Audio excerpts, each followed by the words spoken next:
Alright. I like the lines on some of these guys.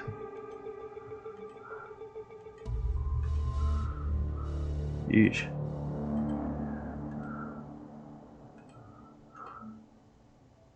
Hey, look at this dude. Oh, he went through some rough times. Rough fucking times. Oof.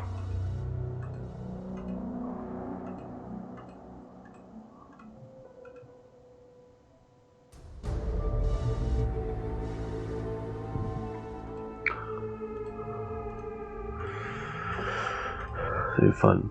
I mean, that's another good one right there. We'll go with this mysterious picture. Because fuck it, why not? Continue. Karma. Basically skills. Alright, so I definitely want more than one body. Quickness. Now, quickness is hit and range combat, gives a chance to be hit by enemies. That's my dodge, basically.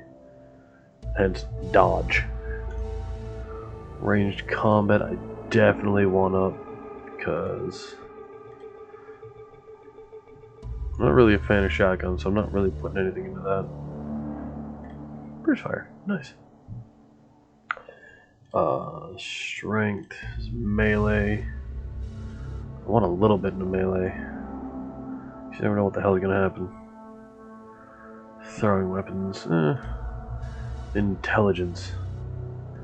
Here's the fun one. Biotech grants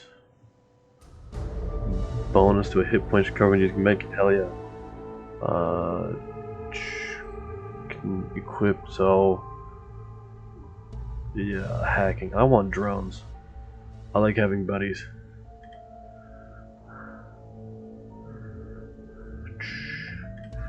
Drone gets +1 armor. Class B drones. Wisdom, spellcasting. I want those visible because those help. Charisma. Conjuring. Summoning. Chance for shaman to maintain control of summon spirit. Summon spirit 2. Totem choice. Now I've already, like I said, I've already gone through all this, so I know which one I want. I believe it's the leopard. +1 movement, +1 armor. I think that was it, because it was that or +1 damage, +5 accuracy.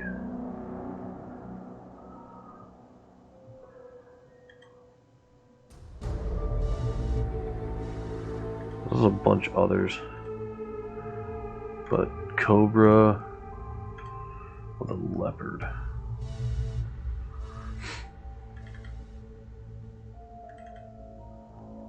Let's go with the leopard. Maintain control of spirits.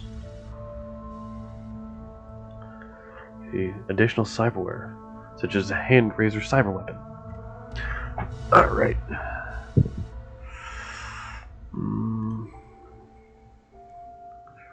Combat. SMGs.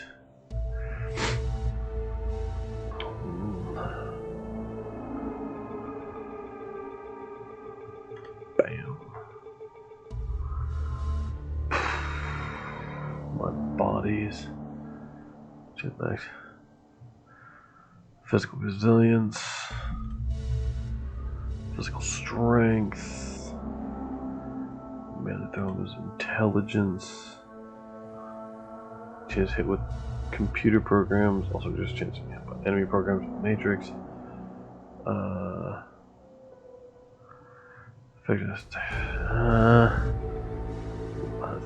Ooh, yeah, that's right. The visible HP. That's something I wanted. Spellcasting. Increase spell slots. Can't do anything really here.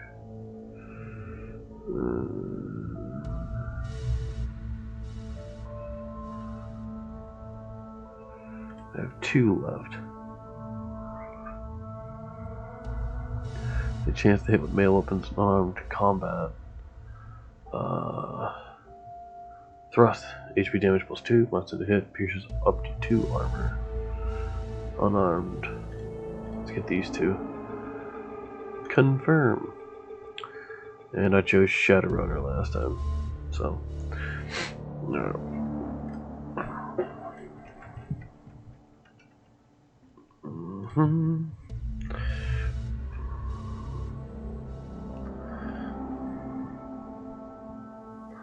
No. That'll do. There we go. That works.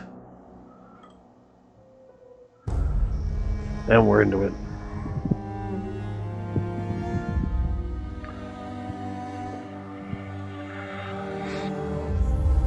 Oh, I don't have subtitles on. Oh, wait, no, there's no option for subtitles. You have one new message. Hi. It's Raymond. I hope I have the right number. Look, I know we haven't spoken in a while, but I need your help. Remember the day I took you and Duncan off the streets? I told you that the past is just a story, that if you can just accept that, your past loses all power over you. Yeah. I was wrong. I'm on my way to Hong Kong now, to finish something I should have faced a long time ago. And I need you with me. I know we're not blood, and we didn't leave things in a good place, but you and Duncan are the only real family I have.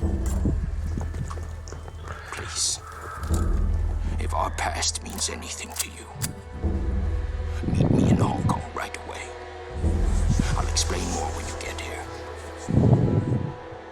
I'm begging you. That was a firefight. Time.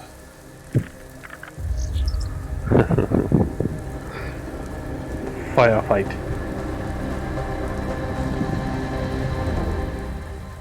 There's a pyramid.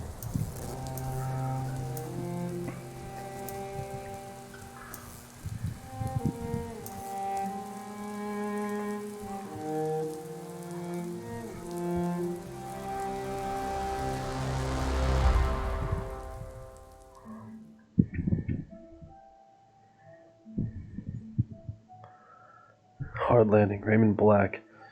The old man gave you a home once.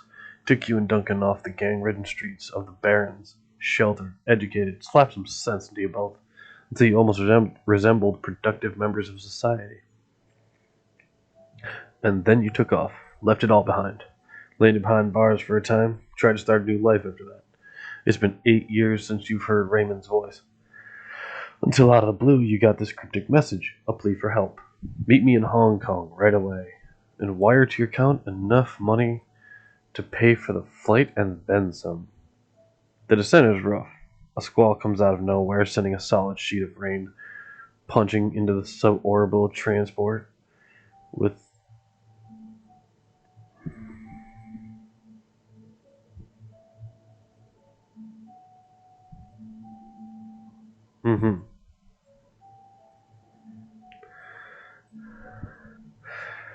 With a ragged shudder, the plane finally skids to a halt at the edge of the edge of the Czech-Lapcock tarmac. An hour and an interminable number of emotionless security checkpoints later, you hail a water taxi to Victoria Harbor. Hong Kong looms ahead, pulsing with energy. I know, right? Just out of nowhere, poof, there they are. Like bots or some shit, I don't know.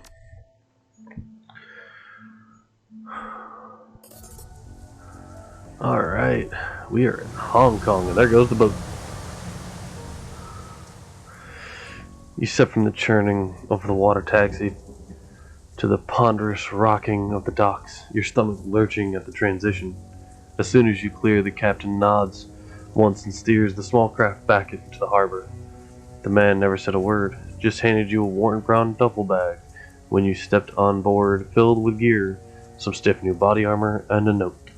Better safe than sorry, D. above, smog thick clouds hang low in the sky, reflecting the lights of the city in a nauseating swirl. The wind changes direction more than once, creating a heady stew of aromas: diesel, sea salt, street food, and filth. It's all you can do to keep your in-flight meal where it belongs. I agree. Get all these fucking bots and shit out of here. Two figures stand waiting in the dim light of the pier. The first is an orc, lean, with in-your-face muscles and a jaw made to break fists. The second is an elf, one hand resting casually on her hip. Raymond Black is nowhere to be seen. Duncan. Well, don't you look like shit? Duncan Wu, the closest thing you have to a brother. You haven't seen the man in 8 years, still as charming as ever. He grins. Green's not really your color, Crack. Doesn't go with the nice new armor I got you. As you open your mouth to respond, something shifts alarmingly in your stomach. Liquid, bubbling sensation. At least I'm not... Let's just... hang on one sec. Can't really see what I'm reading, so we're just gonna... where are we? Click. Let me just move my camera over. Alright, there we go. Your stomach lurches again as another wave crashes against the pier. The taste of bile fills your mouth. Listen, if you're gonna hurl, get it over with now. We gotta go find Raymond. Find Raymond? I thought he'd be here. Never showed up. He's still got that same baritone rasp. Had it since he was 12. Ooh, developed early. Yeah, right? Just... Well, now your fist is broken and my jaw's perfectly fine. Fucker, get into a fight with that. Oof.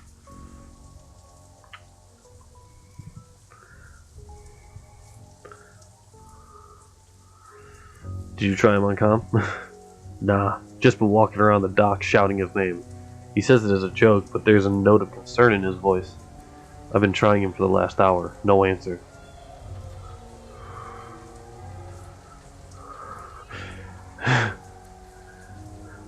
Seem kinda tense. You eaten enough fiber? My colon's fine, thanks. Wu rubs his head. He's an old man and he's out there alone. Somewhere. 65 isn't that old, Duncan? Of course not, but... The orc bows his head. His voice sounds far away. He's not the same, Craig. Raymond hasn't been himself in a long time. How so? He's been restless, staying in his study, inside his own head a lot, and he barely sleeps anymore. I've been worried about him, but I haven't figured out what to do about it. You tried talking to him? He looks up at you and shrugs. And I didn't have a brother to turn to. Hell, wasn't too sure you were even still alive until Raymond managed to track down your number. The woman standing beside him breaks in. We should get going, Duncan. Head back to the meeting point in case your dad shows up. Copy that, Sarge. They're wearing Lone Star body armor. Looks like Duncan Wu's gone private police. You his girlfriend or something? Oh, hell no. The corner of her mouth flicks upward in amusement. I'm his partner. The woman taps her chest with an armored finger. Carter. I figured I could use some backup. Didn't know what Raid gotten himself into, and I wasn't sure you were gonna show up. It's a tossed off remark, but there's an undercurrent of resentment in it. Well, surprise, here I am. Yeah, well, I wasn't so sure, you know? He shakes his head. Hey, look, I'm glad you're here, Craig. Seriously. But I'm gonna need some time to get used to having you around again. Been a while since I heard from you. Know what I mean? Memories of sleepless nights in the lockup flash by. Wondering if you'd ever see Duncan or Raymond again. Wondering if you even wanted to. And then, stepping out into the daylight, suddenly free, the fallout of some obscure corporate restructuring.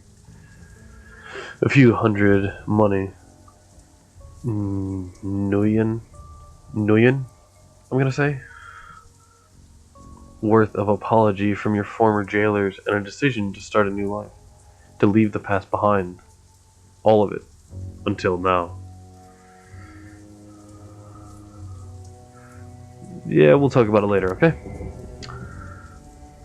Wu stares at you, his goggles reflecting the harbor lights. Yeah, okay. He scans the waterfront, frowning. Let's just find Raymond. He was supposed to meet us in the plaza on the other side of the pier. The sooner we find him, the sooner you all can have a big happy family reunion over dinner. Carter grins. And the sooner I can find a place to drink around here. Damn right. Ahead of you, Hong Kong rises serpent-like from the sea.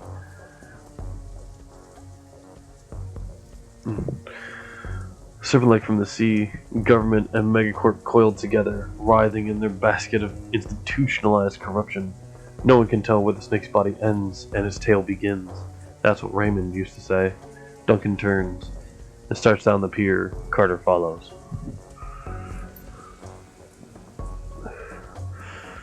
Had to make a keep team alive.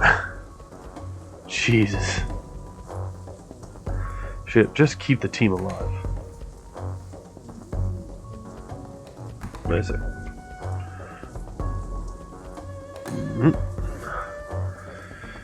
They're in black, the old man. Da da da da. Cool. That's me. Powerful. Did I put in a spellcasting? Man, I'm more powerful. Did I put in a spellcasting? Forgot. Put in a drone control. Oh, why don't I did put in spellcasting. Conjuring, summoning, cyborg affinity. Pistols, rifles. Yeah, I don't like to get close to people. If I don't have to. I wonder why I don't have a drone. I don't know.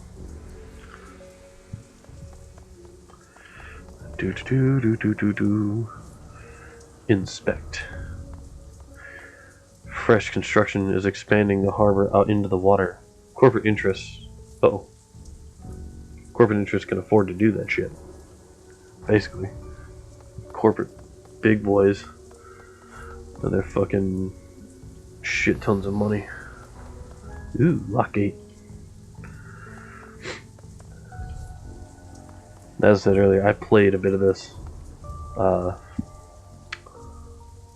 my own, but not a ton of it. So, the guard shack at the end of the pier is dark and empty. Duncan gives the gate a push, but it doesn't budge. Huh, well that was open earlier. Duncan frowns. Looks pretty solid. Maybe if you bang your head against it, it'll open. Shouldn't there be someone here to let us out or something? Yeah, smells a little funny, don't it? Carter shrugs. Who knows? It's Hong Kong. Not exactly sure how things work around here. Come on, rookie. We can cut through the construction site. I hate it when you call me that.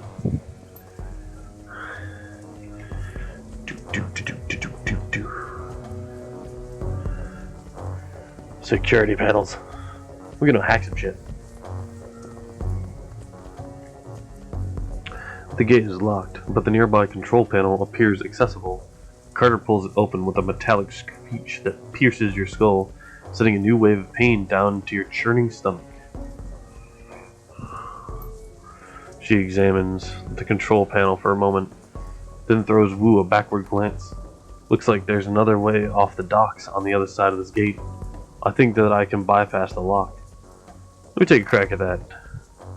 Carter steps aside to let you get at the panel. Enjoy! This is a civilian area. The security is light.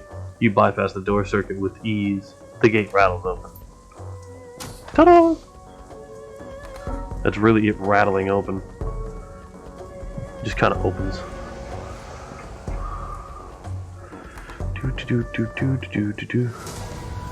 Movement! Shouting in Cantonese. More Cantonese, too quick to catch.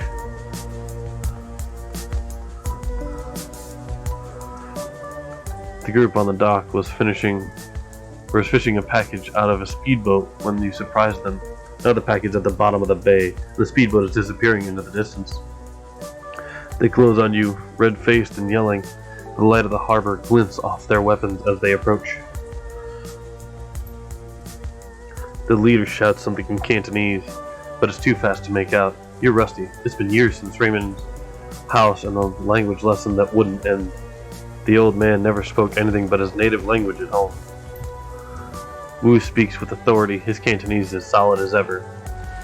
He never let it drop. You guys doing some late night fishing? The smuggler smiles. Oh yeah, we're fishing for assholes. I don't know why you're fishing for assholes. That's just awkward. Wu points at their weapons. You're gonna need some better bait. All you're gonna catch with that is trouble. Seriously? Did they teach you that in Rent-A-Cop school? Just passing through. Why don't you put the guns away? Lodestar, lay down your weapons. They teach you that in Rent-A-Cop school? He turns to you with a smile starting on his face. Then he thinks better of it. Turns back to the smugglers. Wu flashes his badge. Lone Star, put the guns down. The smuggler squints at Wu's badge and then smiles at his friends. Never seen a badge like that before. Either it's fake or you're some kind of security guard. He grabs his rifle. Either way, this ends the same. I think he's done talking. Turn-based combat. Cool.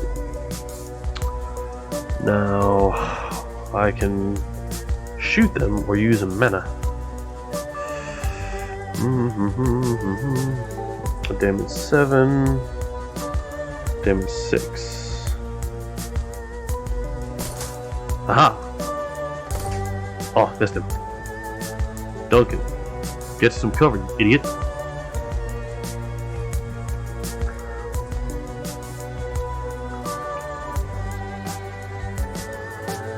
Mage. Damn it.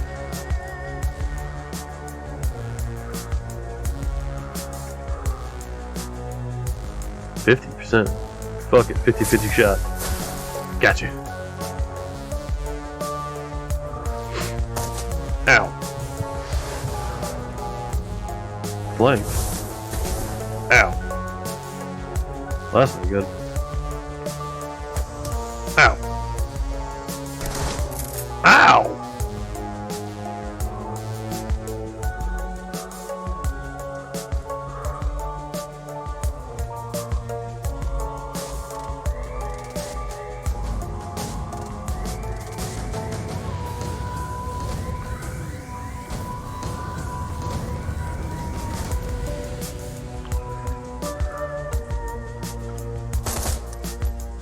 Aha! Items. Trauma kit. Basic med kit.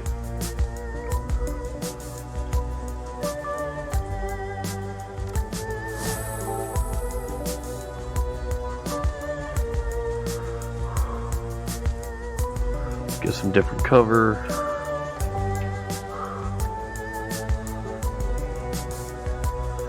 Thing, strip armor. Heal wound 1. Armor 1. Aim 1. So nothing of terrible use. Damn it. Tactical. Hey, fuck off, man.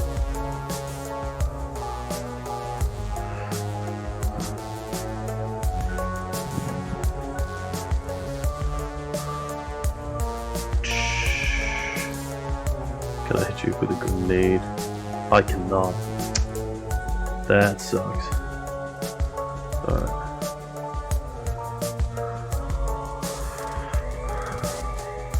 Does not change for the better. There we go. Aha! Nope.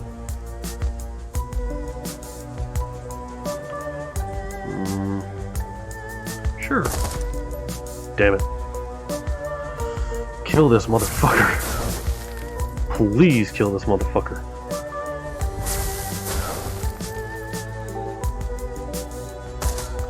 Uh-oh.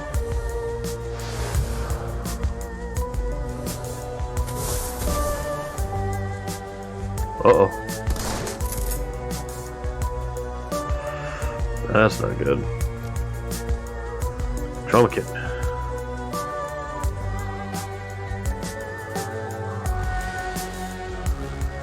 Can I do something else while that's happening? 35, 29, 26.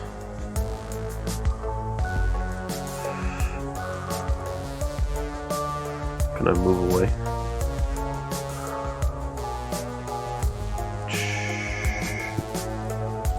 I need to actually kill one of these boys. Come on, man. This is not going well. Ouch.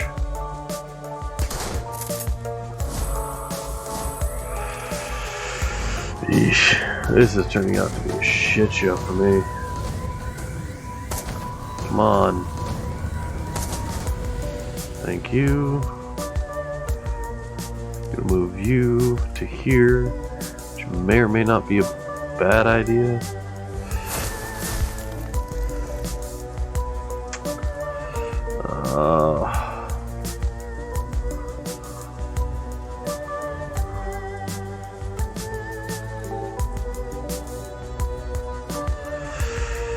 Well, shit. Move here. Better shot there. Hit him. Ow!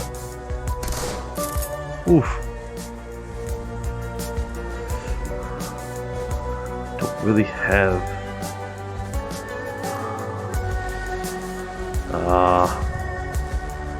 shit.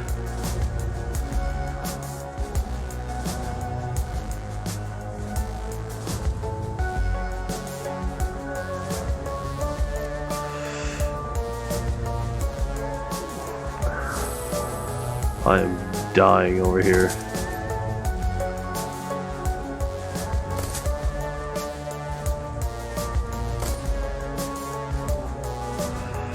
What is this?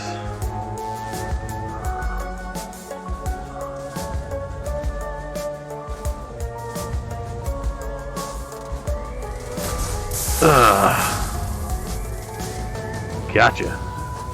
Oh. Really? That's what you choose to do?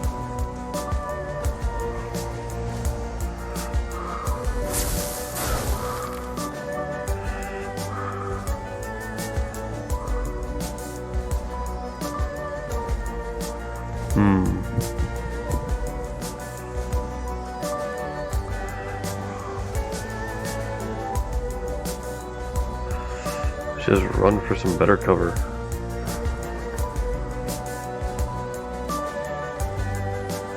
I took an aim shot. Ah! Nope. Ow, motherfucker.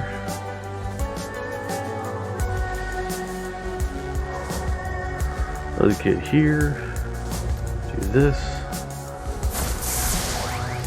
Gotcha.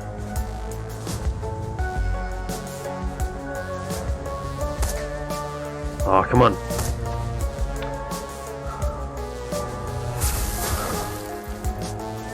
Come on. Jesus, I was about to say, there's no way that that's that fucking hard. Good lord.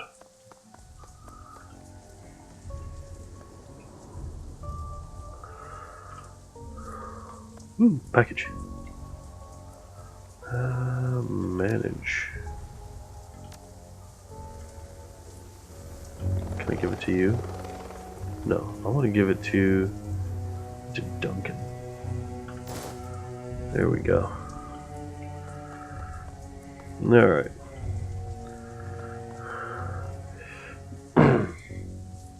Fuck those bandits, man. Fuck those bandits. Another gate panel. This one's been vandalized and busted up good. A real nightmare of a repair job. Wu stares at the fence. considering. Loops and whorls of razor wire glitter in the lamplight. Looks edged with monofilament. The corporations here don't screw around.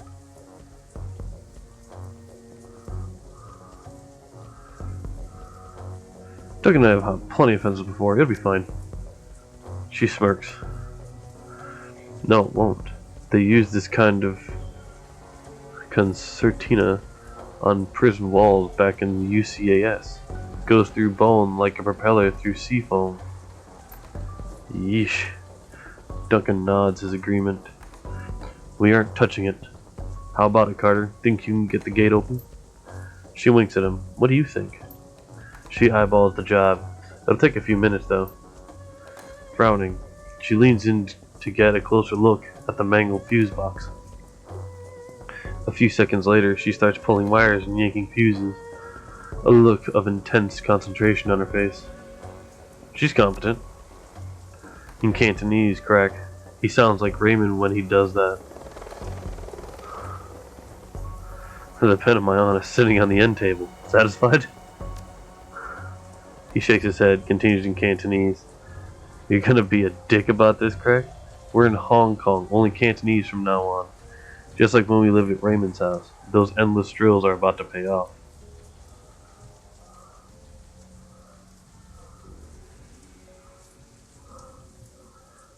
It's coming back. Won't be a problem. He nods once, satisfied, then turns his back and scans the horizon. At least you can still handle yourself in a fight. So you're the Lone Star now, huh? His back's still to you. That's right. Aren't you wondering what I've been up to the last 8 years? Still giving you his back. Nope. The silence between you gets louder, heavier. Then it's broken by a sudden wailing screech. Wu's hand goes into his holster. The screech is replaced by the sound of grinding wheels. Glancing over to the console, you see Carter grinning back at you. Got it. Alright, before we continue on,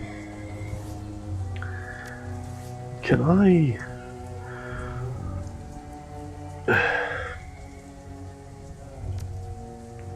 Because she's basically dead, isn't she? 12 out of 50. 24 out of 50. 20. I only 20 hit points? Ugh. Well, screw it. Guess we're moving in.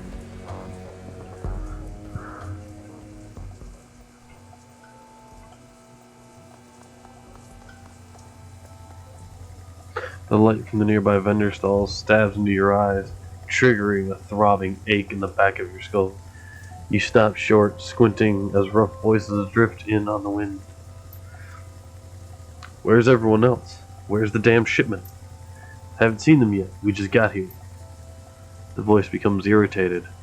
Longway is probably waiting for us so we can haul it out of the boat for him. That lazy bastard. Let's just hang out here. Let him find us. Carter keeps her voice low. Looks like we're on a stroll through Smuggler Central. These gangsters don't know we're here. We could probably just slip past. Or we could clip them. If they're already looking for us, might be better to take them out now, while we've got the element of surprise on our side. Well, unaware. Basically what you're telling me is I could fight.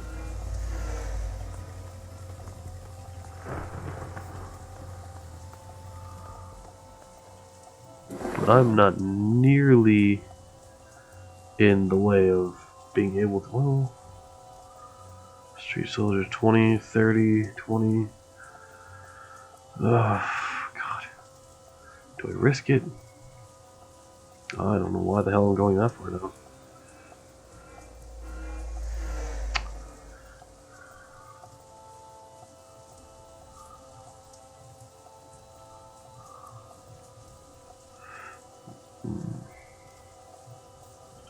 I'm gonna go here. I'm gonna put Duncan here. Put Carter here.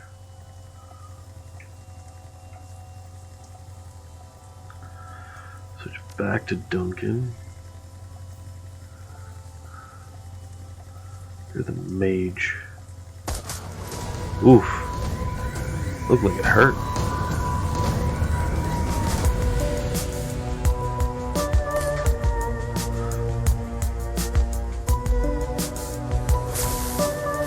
Got him. Oof.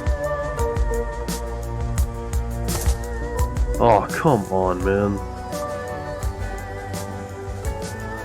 I'll have another trauma kit. So hopefully Duncan's got one. Oh, he does. Cool. Let's take out these guys first.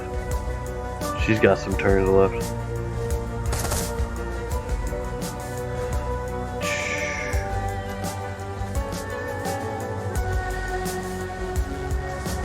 Only costs one though. So if I were to move to say right here, how do I have a shitty chance of hitting him?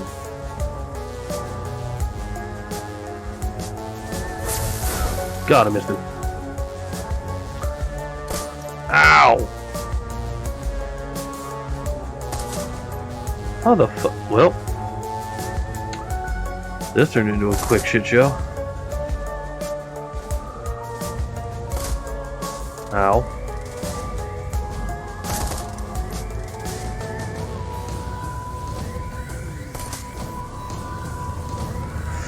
That's a game.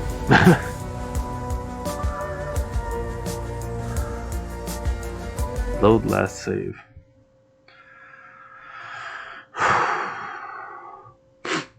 Oh, I know what I should have done. I should have healed him up first. I also shouldn't have put her there. He was fine where it was. Like, Duncan was fine where it was, but...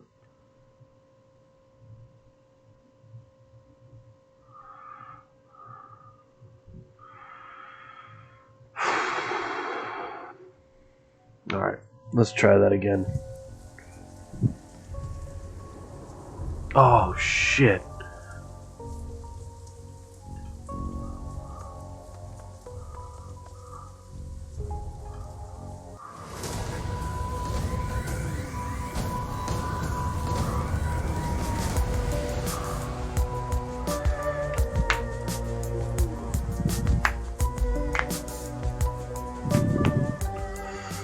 Yeah, we've already read through this.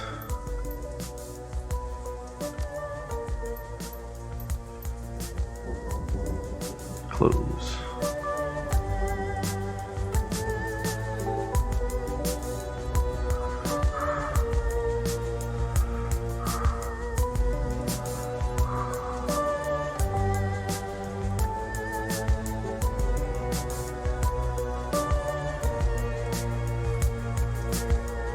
Okay.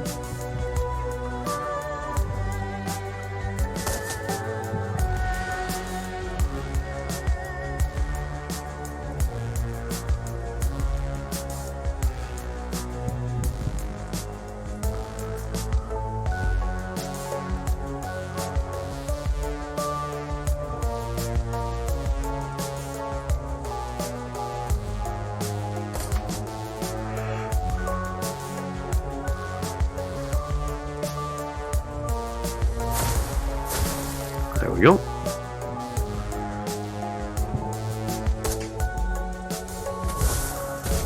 Ow. It's half my life. Uh-oh. Ow!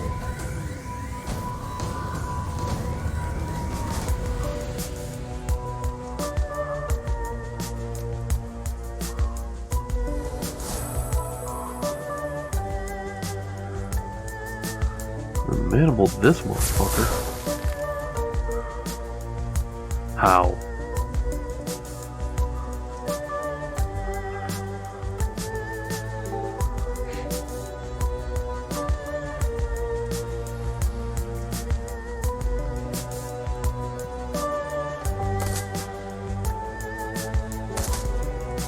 Come on. Ow.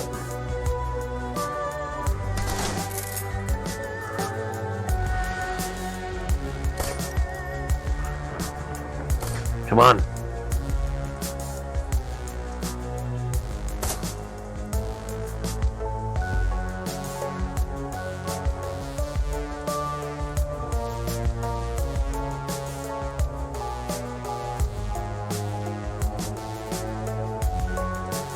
Hang on.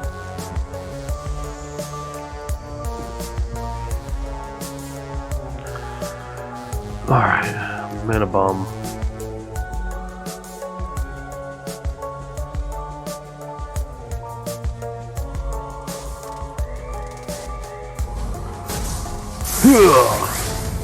Gotcha.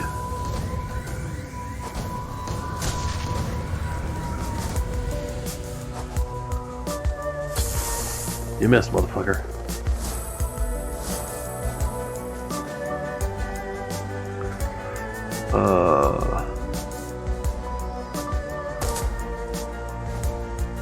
Come on. Damn it.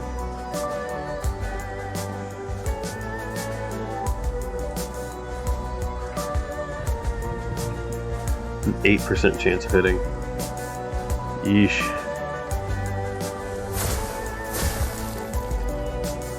Gotcha.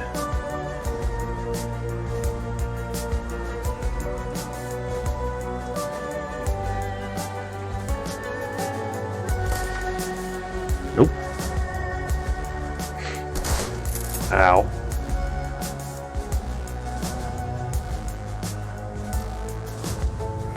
Come on. Oh.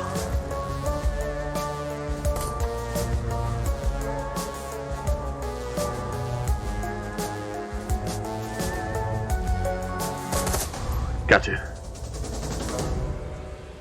Oh, cool. How did I heal? You're fucking almost dead, aren't you? So I'm good. He's mostly dead. She's barely hurt. So he's the problem. Alright, cool. Go back down here. Pick this up. Pick up. Manage. Move you to here. Done.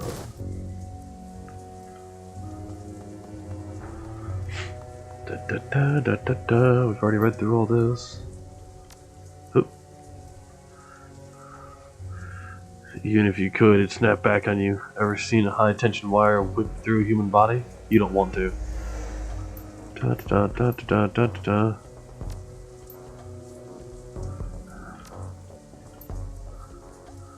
He's coming back. Lone Star now, huh? Gotcha. Alright. Be a lot of saving. Save.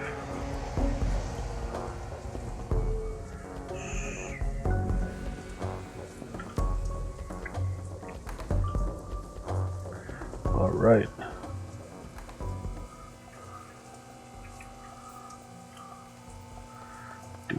Do. Click, click, click, click. Confirm.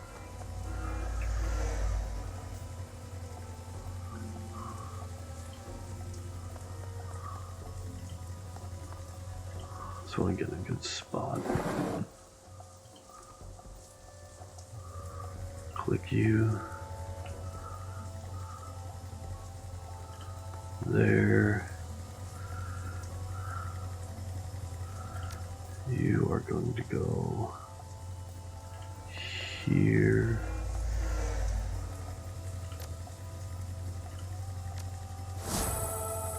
You are going to go. I just want to put you in cover where you can still hit people.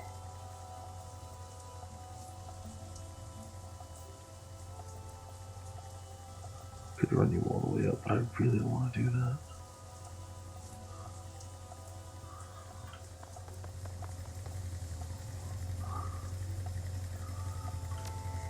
Alright.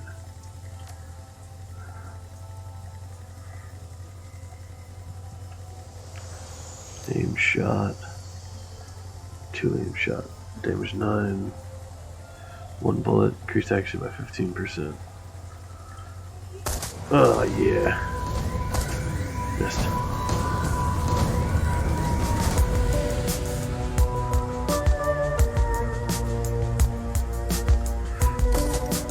Ooh, nice. And I want mana bomb the shit out of everyone. Gotcha.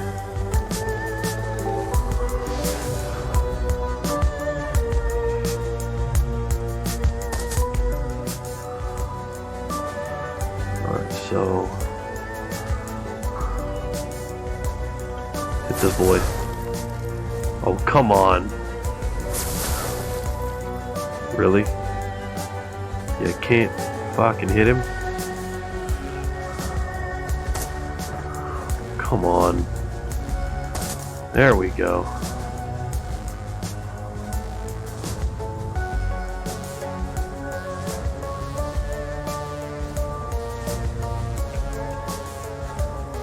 Nope, shit. That is not what I wanted. That's gonna cost me.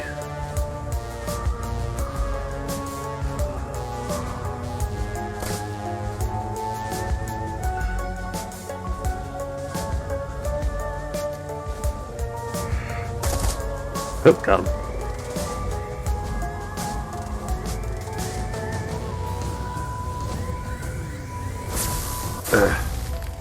Gotcha. Ooh. Pick up. Medkit. Let's see. I think I'm gonna take it. Done.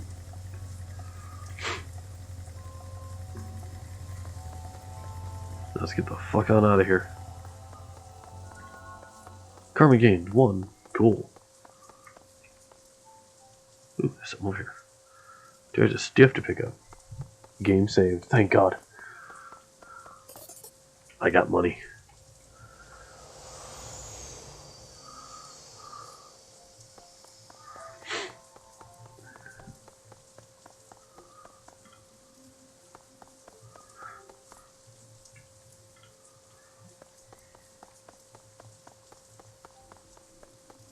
Let's talk to the big boy.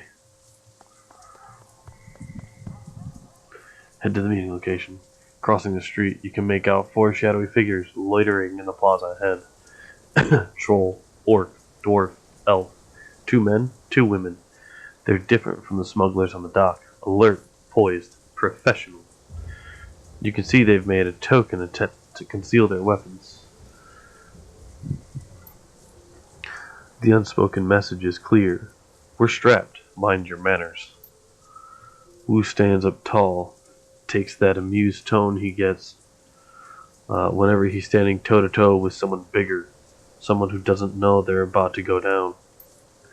Evening, folks. You got permits for those bazookas? The thick troll puts his mouth into a comic frown. Permits? Give me a minute. He makes a show of patting his pockets. Nope, guess not. Must have dropped mine in the dumpster, along with the last idiot who stepped to us. Wu coolly surveys the scene, nods in a friendly fashion. Is that right? Well then. You can almost feel Wu's cop training kick in. It's like watching a drone execute a command routine. He reaches for his rifle, brings it up quick, but it's too late. By the time it hits shoulder level, an assortment of nasty-looking ordnance is already trained on his head. Carter backs him up. She whips her arms forward, fists blazing with magical fire. Her eyes sweep the scene, darting from one figure to another. Alright, everyone, just be cool. The thick troll's voice is casual, amused. He shakes his gun in Wu's face. Little late for that, isn't it?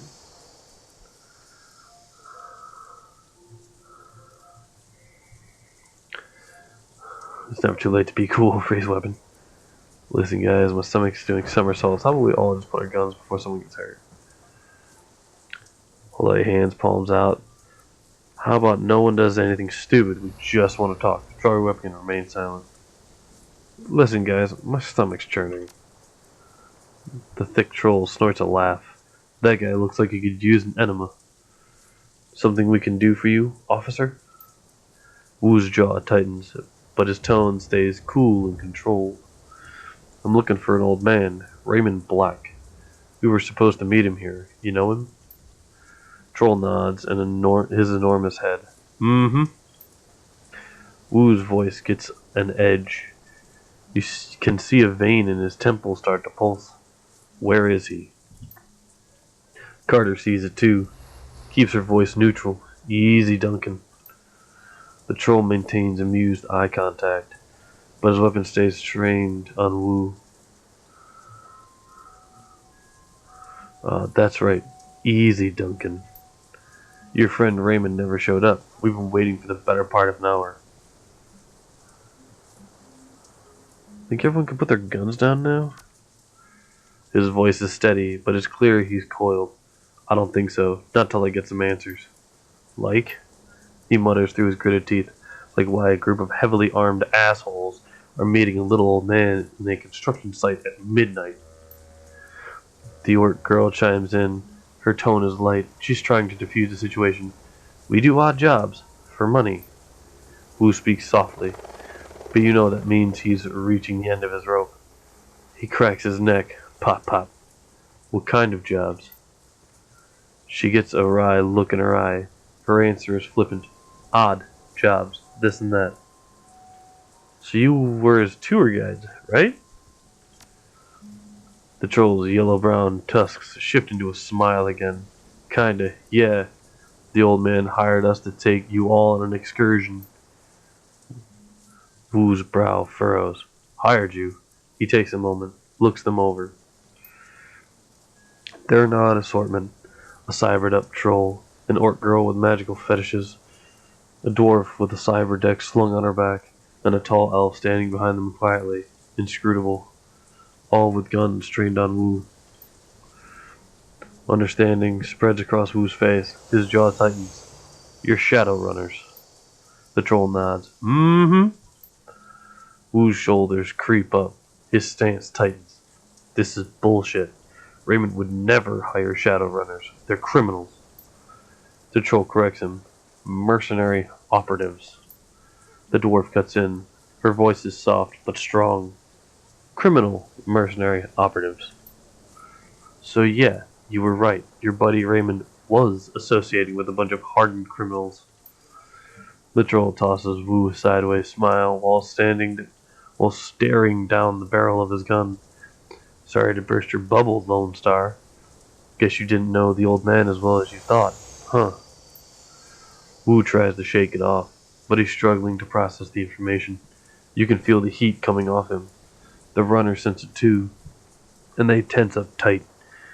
They're keyed in on Duncan, and their guns are big. The looks on their faces make it clear. One wrong bead of sweat and Wu's going down in a red mist cloud. Uh-oh. Carter remains completely still. Her voice is level, moderate. She's done this before. Let's all stay focused. No need for this to get ugly. She speaks quietly to Wu, who listens without turning, his focus squarely on the troll. We need to find Raymond. These are people who can help us do that.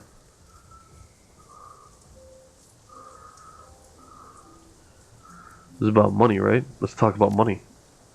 The troll is wary but willing. He lifts the barrel of his gun slightly. I like talking about money. You can tell the orc girl's had enough of this tension. She blurts it out. The old man wanted us to take him to Kowloon, walled city. She waves a hand at the three of you. You too.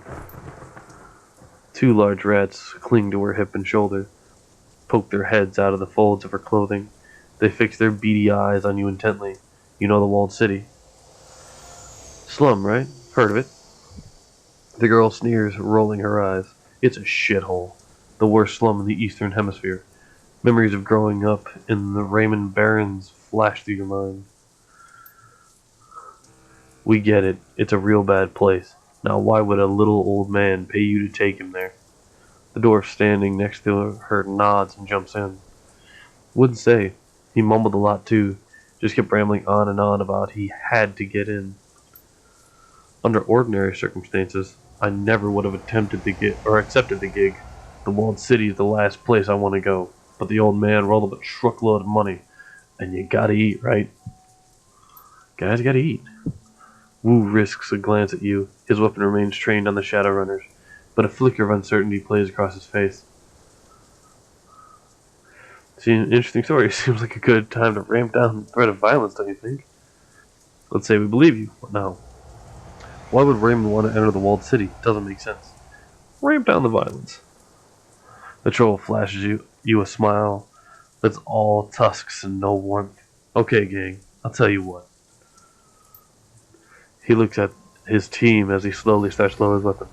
We're all gonna put our guns down. Woo-hoo-hoo. Take cover.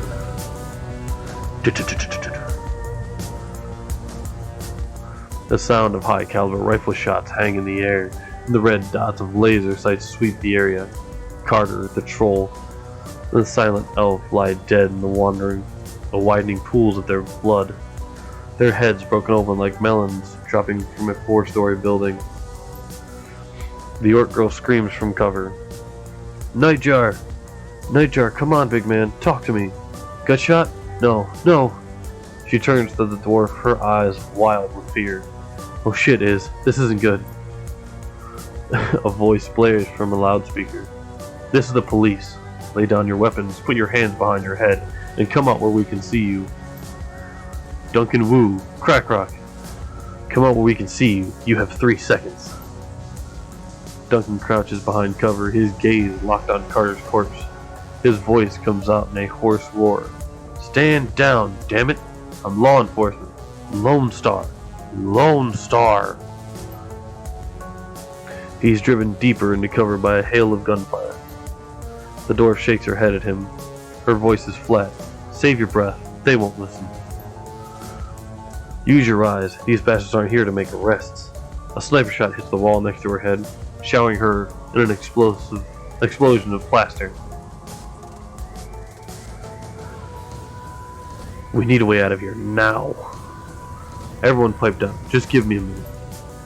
The rat girl stares at the ground intently, as if listening. Then her brow furrows. Her eyes go beady, and her nose wrinkles up. She begins to sway back and forth, her lips moving soundlessly. She snaps out of her trance. Okay, I've got a way out. It's at the end of the street. Come, everyone come with me. Everyone. We don't need these rent-a-cops, Gobbit. We're the only ones. The little orc whips her head towards her friend. Their extra firepower is. I got us an exit, but we've got to get past the heat. And we can't shoot a way out of this on our own. If nothing else, they can soak up a few rounds for us. She turns to you, her pupils pinpricks of intensity. Just stick to cover and keep close. There's a door down the street that leads to a back alley. That's our exit point. You fall behind, you get left behind.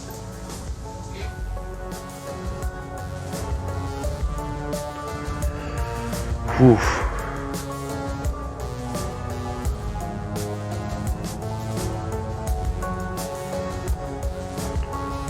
Let's get to here. Summon spirit. And monsoon. Right here.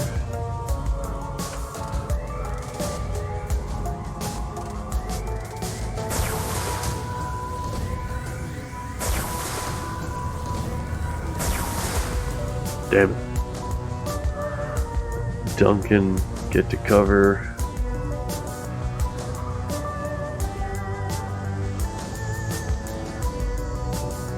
Oh, on the wrong one. Damn. Alright, chickadee.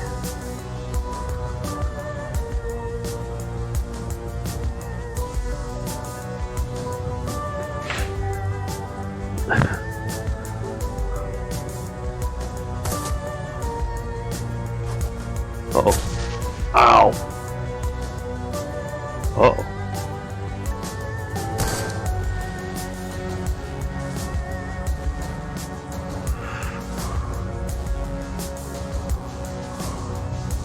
see if Monsoon can take some heat off me.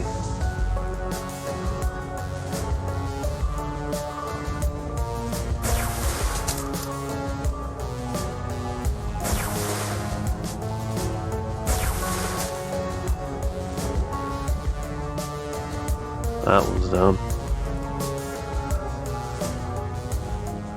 Drone control to set a remote command to override the local drone's IFF. It might be possible to use the network connection on this police motorcycle to do some damage to their local network.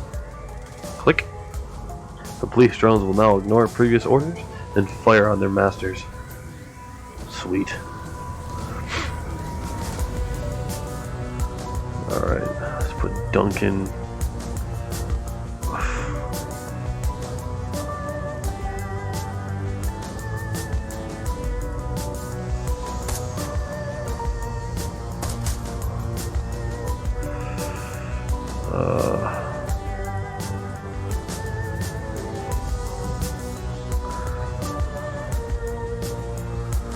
I can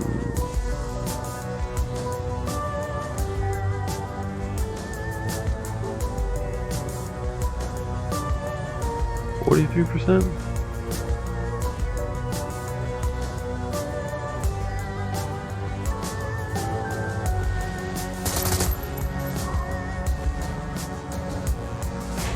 Alright, dwarf.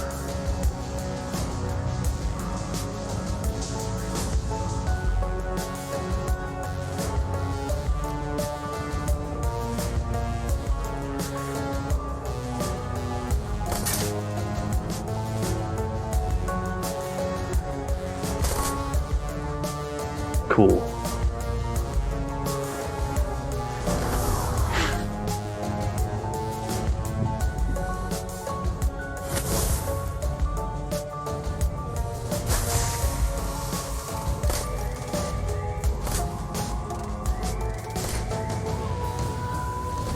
Alright.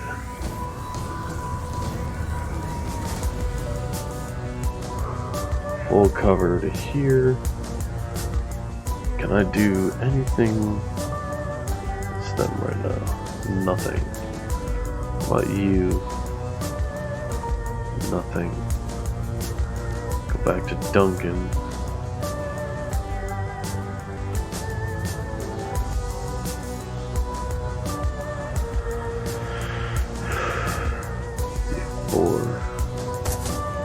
Gotcha.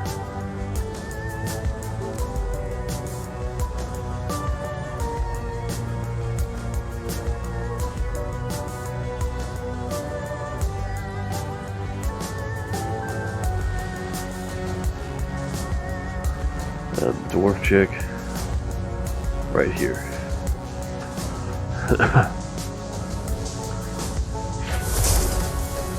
Oof.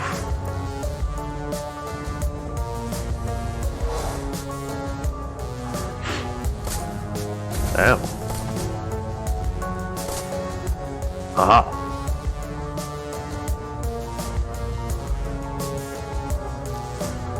Aim shot. Regular shot. Duncan. Aim shot. Gotcha.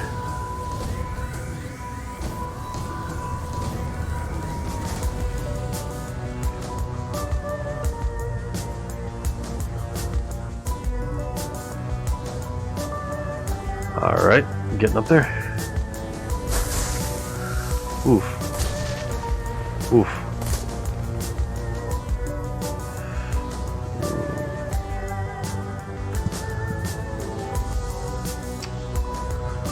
I know you have a move.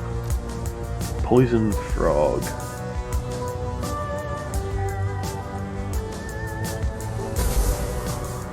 Gotcha.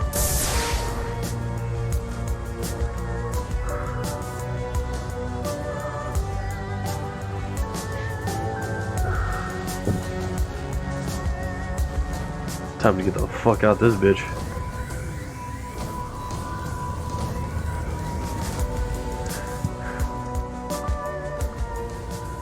Uh-oh.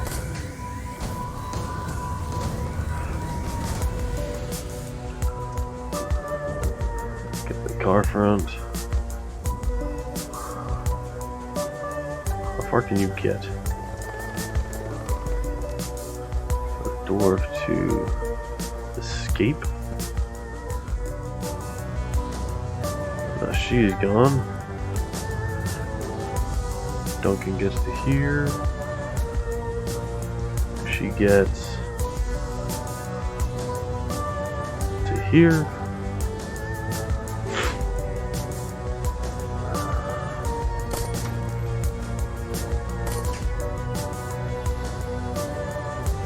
Alright, I'm gonna get the fuck out.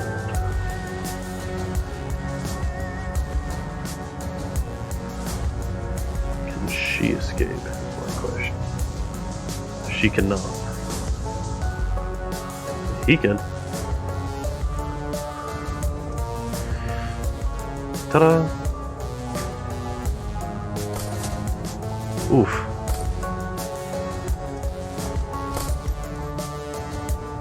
Get the fuck out.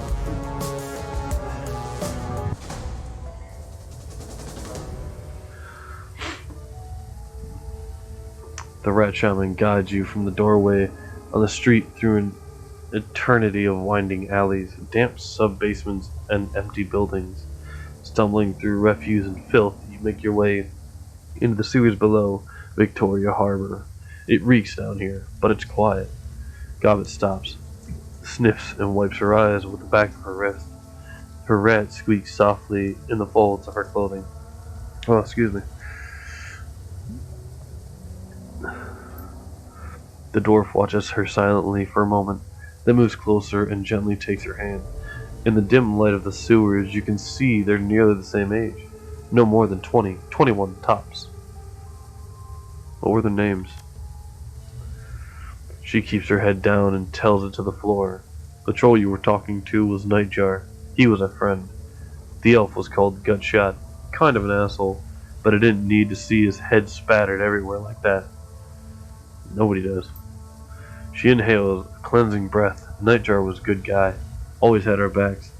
Isabel's in mine. Isabel nods in agreement. Her voice is flat.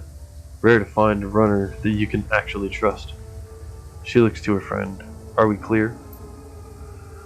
Gobbet looks back the way you came. I think we've shaken them. She sniffs the air.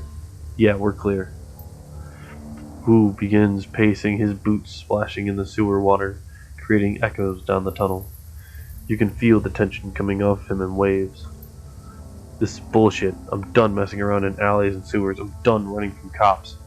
He pokes his thumb at his chest and spits his anger forth in a raspy growl. For fuck's sake, I am a cop. We noticed. There's a Lone Star sergeant dead back there. Damn it. She was... Wu starts to choke up. He struggles against it, fighting to maintain control, but he needs a minute to recover. He finally manages to pull it together, but he's raw. When he speaks again, his voice is seething and hoarse. I don't know what the hell is going on with the Hong Kong cops, but I'm calling in some Lone Star backup from home. I'm gonna get some of my own people down here. Then we're gonna find Raymond and figure out what the hell's going on. The little orc shrugs. Whatever you say, big guy. You have fun with that. She looks over at her friend. They both nod. Iz and I are out of here. Best of luck finding your friend. Your people died in a hail of sniper fire. You're not gonna do anything about it? Of course we're gonna do something about it. In fact, we're gonna do two things about it. Run and hide. Look, we got you to safety, but now we are done with this shit. We don't intend to die for you. Wu isn't listening. You can see on his face that he'd already written the orc girl off. He pulls his security grade PDA from his holster on his left leg, raises it and starts tapping the buttons with a meaty finger. The Lone Star logo on the back of the device looks shiny and official.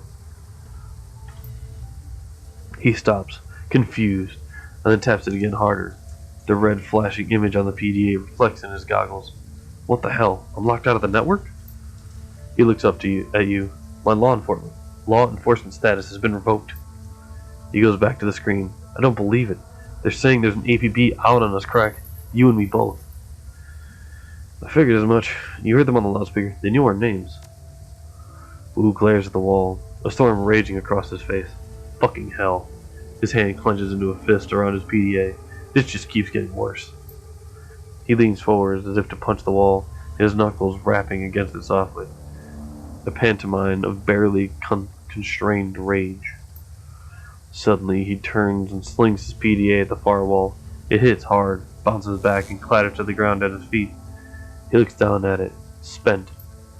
The orc mouths an okay to herself, eyebrows raised. And on that note, I think it's time for us to say goodbye. Come on, Isabel, let's... She's cut off by a sudden smashing noise as her friend's boot comes crashing down on the PDA at Wu's feet. The dwarf looks down at her work unsatisfied and brings her boot down again and again and again until there's nothing left but snarl of plastic housing, broken glass, and circuit board. She looks up at Wu, her chest heaving, and points at the pile of scrap she's created. Police issue. They can trace you to that. She turns to you. Hand out. Yours too. It's on the network. Well, there go all my free upgrade points. We bury our own. Smash it yourself. Don't ever let someone smash your shit. You crush the PDA to shards under your foot while Isabel looks on blankly. Good. She looks over at Gobbet, sighs, then reaches into her jacket pocket, pulling out 2 new PDAs. She hands them to you and Duncan. Burners. I suppose the least we can do, after you help back there. Thanks. You people always keep a supply of burners in your pocket? Got any snacks in there? Getting a bit peckish.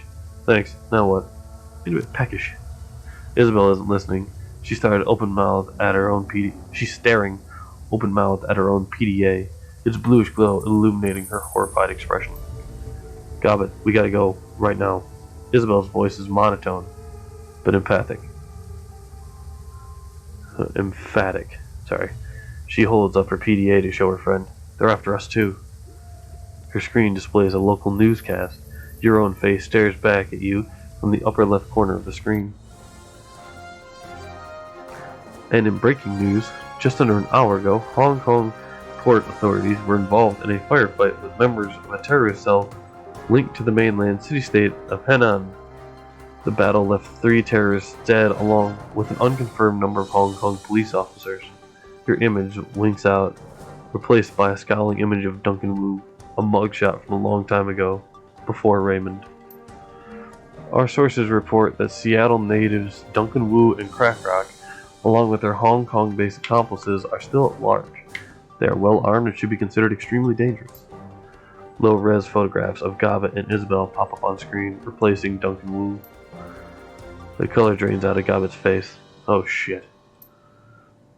Kowloon officials report that the terrorist cell, known as the White Star, maintains ties to the state of Henan, and it is purported to be receiving weapons and funding from anti-corporate groups in the UCAS city-state of Seattle.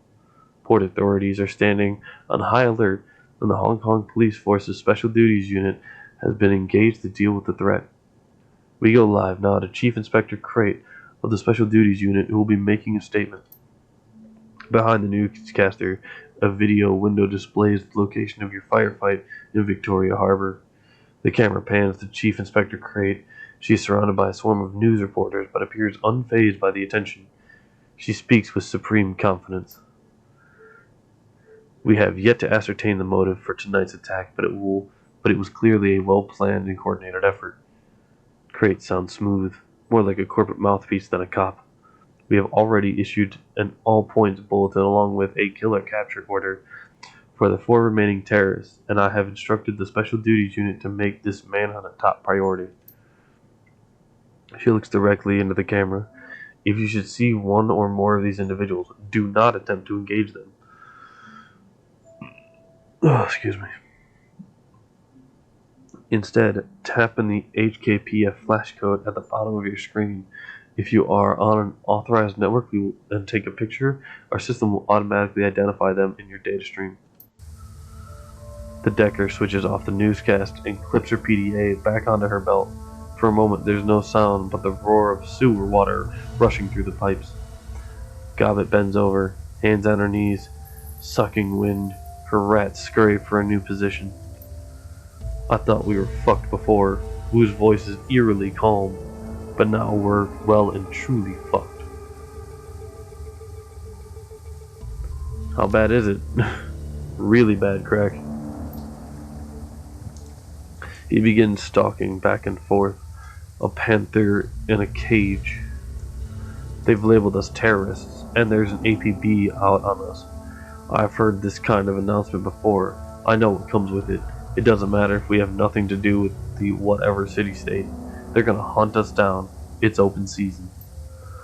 Isabel nudges the remains of Wu's PDA with her booted toe, and the two of us will be hunted down right alongside you. Gobbet wide-eyes the exits, tight as a spring. You can hear Shallow panting as she leans towards one, then the other. We gotta go deep, hit the mainland for a while until we can figure this out, find a hole to crawl into. Gobbet looks at Isabel, wipes her mouth, and points at you and Duncan. We gotta get them off the grid too, way off. The dwarf looks up at Duncan and her large eyes narrow. Hey, Lone Star, you got a security license, right? That means you got a sin too. Wu's brow furrows. Of course I have a sin.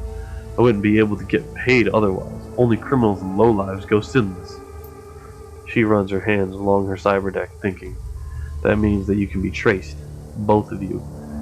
You get spotted by a drone or a security camera, get ID'd by a retinal scanner, or try to use your cred stick or passport, the HKPF will know just where to find you.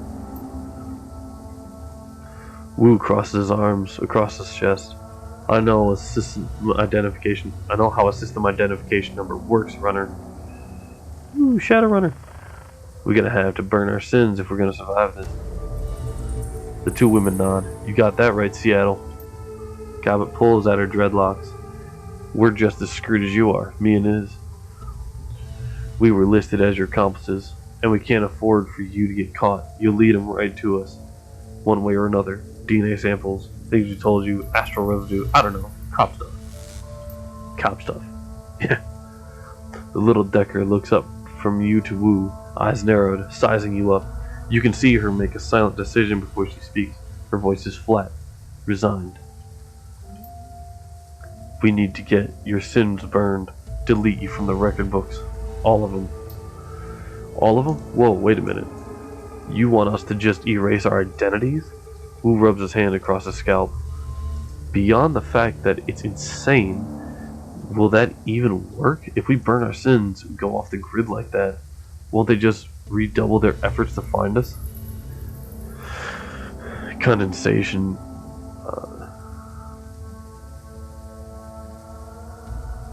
Condensation seeps its way into Isabel's dry tone. Imagine playing a game of hide and seek with a siren strapped to your head. Would you rather try and hide with the siren, or with the siren conspicuously absent?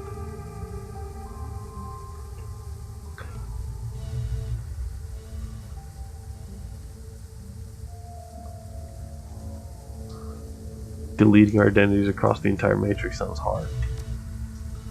The little Decker nods knowingly. It's very difficult. I can't do it. Some people can. Organizations. Expert systems. Gobbet's voice drops. We gotta ask for help. There's only one person we know who has the kind of pull it takes to burn his sin and hide us from the cops. Kindly Chang. Who's Kindly Chang? Some sort of super Decker?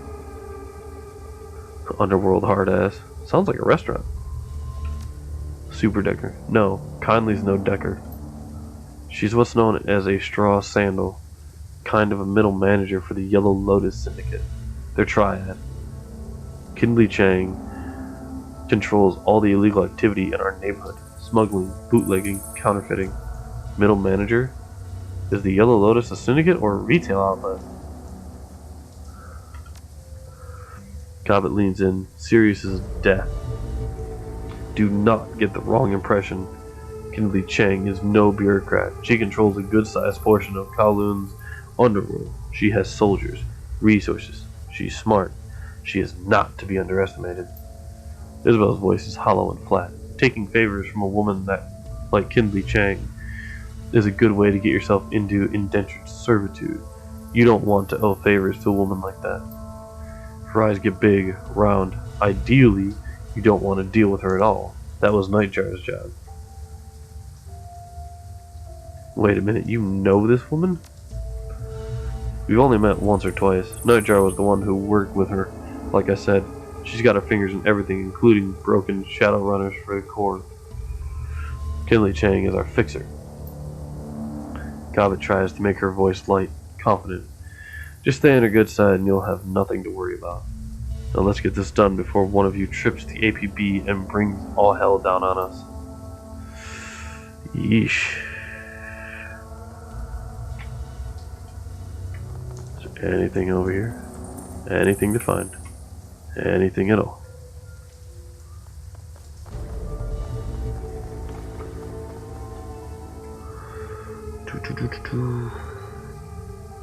No?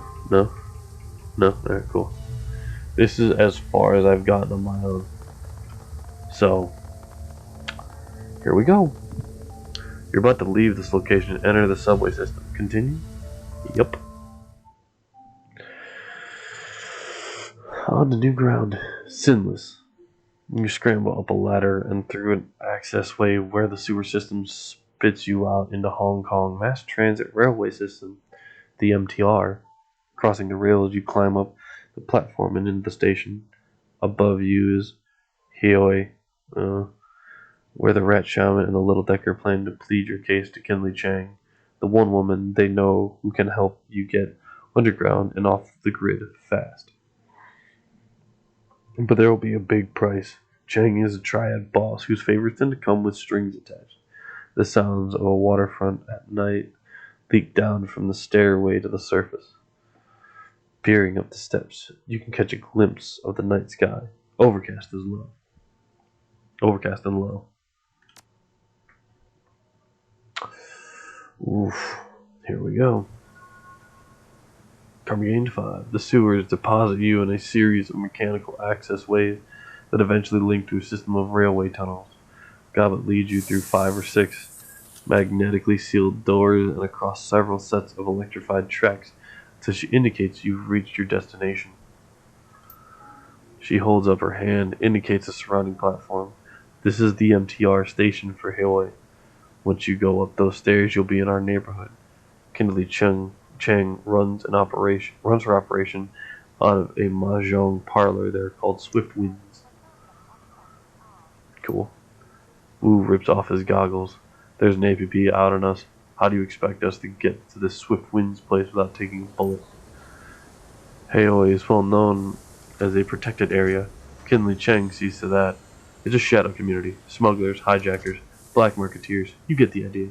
Cops tend to give the place a wide berth. Isabel gives a shallow nod. Her gaze remains planted on the floor. Police cameras don't last long here. Between the smog and the cloud cover, we shouldn't have to worry about drone surveillance either. The HKPF won't find you. Not if you follow our lead. Gobbet widens her stance, puts her hands on her hips. Now, here's how this is going to work. You can't get an audience with Chang until we secure you an invitation. So me and Iz will go on ahead and pay our respects. Then we'll request that she see you. Politely. An invitation? How do we get that? The rat shaman smirks. We'll kiss her ass until it shines. Oof. Isabel sighs. That's about the size of it. Oof. That's a lot of kissing. Gobbet holds up a hand. One more thing. Kinley Chang is a dangerous woman. She may seem friendly, but don't let your guard drop. Whatever you do, not disrespect her. I've dealt with dangerous people all my life. I know how to behave myself. You better. If you don't, it's all of our asses. She lets her hand fall. Nods to the three of you. Okay, we'll go on ahead and smooth the way. Just give us a few minutes head start.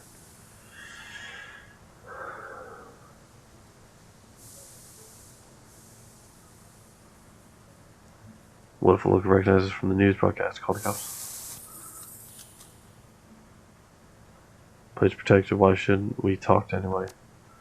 She rolls her eyes and lets out a little grunt. I said the place was protected, not you're protected. That's fair. Isabel fiddles with her deck. No one knows you here, and outsiders aren't welcome in Haoi. Gobbet eyes Wu up and down. Plus your friend here radiates cops. Cops are even less welcome than outsiders. Then she looks your way. And you're not exactly ordinary either, are you? I am what I am. She smiles for the first time. Yeah, that's what I'm worried about. Bitch? If people see us strolling through town together with no prior explanation, we might not make it to the mahjong parlor at all.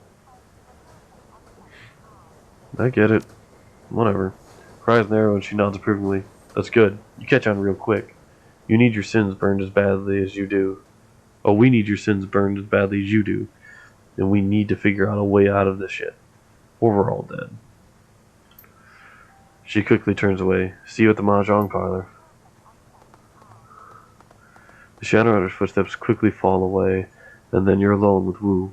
He grunts something unintelligible and begins panther stalking back and forth again, boot prints of sewer water, marking his path on the subway platform behind him. Minutes pass. Wu stops his pacing and runs both hands over his face, groaning a sound of anxiety and disgust. It dissipates and he stands there silently, his hands covering his face and his shoulders shaking with emotion. Then he begins to laugh. It's a laugh that comes from down deep, from the place where fear and frustration and impotence swirl. But the barrier holds. Wu focuses, taking control of his breathing, and his laughter begins to slow. He becomes himself again. Oh my god, Crack.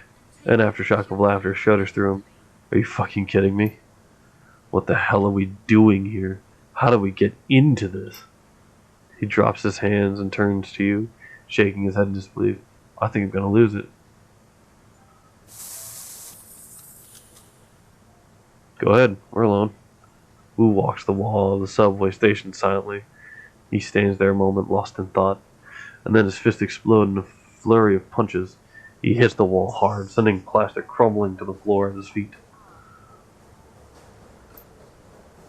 The orc breathes heavily for a moment, head down, hands on hips, spent. Carter is dead, Crack. They fucking ended her.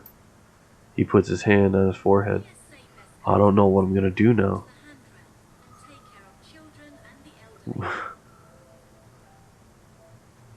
Sounds like she was more than just your partner. He turns to you with a blank face. More than just a partner? Of course, she was... Then he gets it. And his hackles raised. She was my training officer, you idiot. My mentor. It looked like you two were close. Wu waves you off with a gnarled hand. Carter was my partner. She had my back. Do you get how important that is? What it means to lose that? When you're out there on the streets facing down a food riot, you need to know someone's looking out for you. That you're standing next to someone who you can depend on. That was Carter. His shoulders slump and he exhales heavily. And she was like my compass, or my anchor, or some such shit. She kept me, I don't know, sane.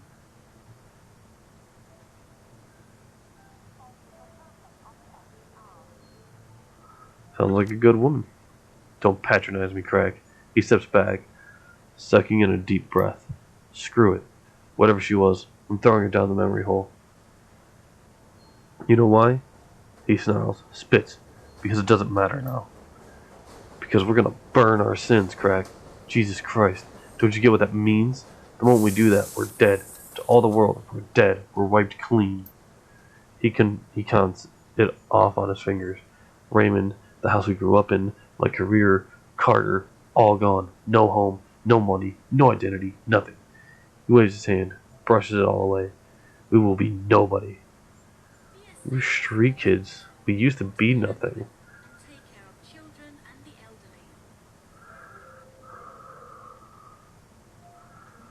We used to being nothing. Just chill, dude. Jesus. Chill?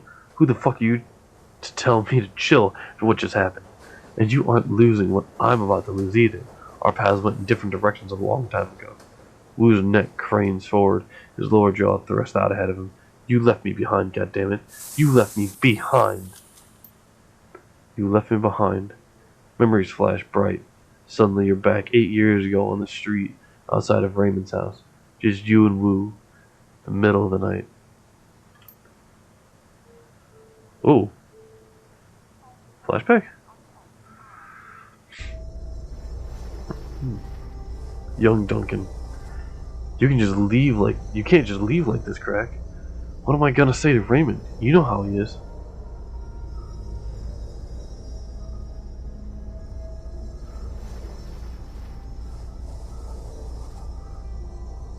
I have something to attend to, and I can't wait. That's what you keep saying, but you still won't tell me what's going on.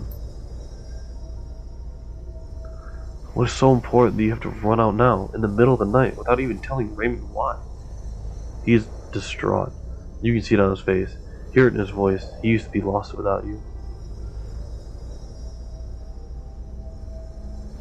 Mess with me, and I don't intend letting you get away with it. Could use your help. I see a guy about a deal, the good kind, the big kind. Friend in a bind, Duncan. That's all I can say about it. I have to go help. Have to go help. His eyes widen. I thought I knew all your friends. Shakes his head. I don't like this, Craig. It sounds like the kind of shit we said we'd leave behind. Look, whatever's going on, I can tell you one thing. Raymond will not approve. I'll deal with that when I get back. I won't be gone. 2-3 days tops. What are you thinking? I know. For the weekend. Raymond doesn't approve of anything but the life of a wage slave. I'll deal with it when I get back. You remember the look on Duncan's face as you walked away. The events that followed were a blur, one that you don't care to remember. 3 days later, you were behind bars in a private corporate prison. No interrogation, no charges, no appeal. Years later, some corporation bought some other corporation, and the new board of directors pushed through some sort of reform agenda, and the higher-ups gave an order. And then you were out, with a few hundred neon to your name, and one scary as hell non-disclosure agreement ensuring your silence. Not that it mattered to you anymore. You were starting fresh, determined. Till Raymond tracked you down, lifted that voicemail, brought you to Hong Kong and back together with Duncan Wu. Oof. You realize that Wu's been staring at you. Now let's hear it. What the hell have you been all this time? Why didn't you contact me? At least tell me you were alive.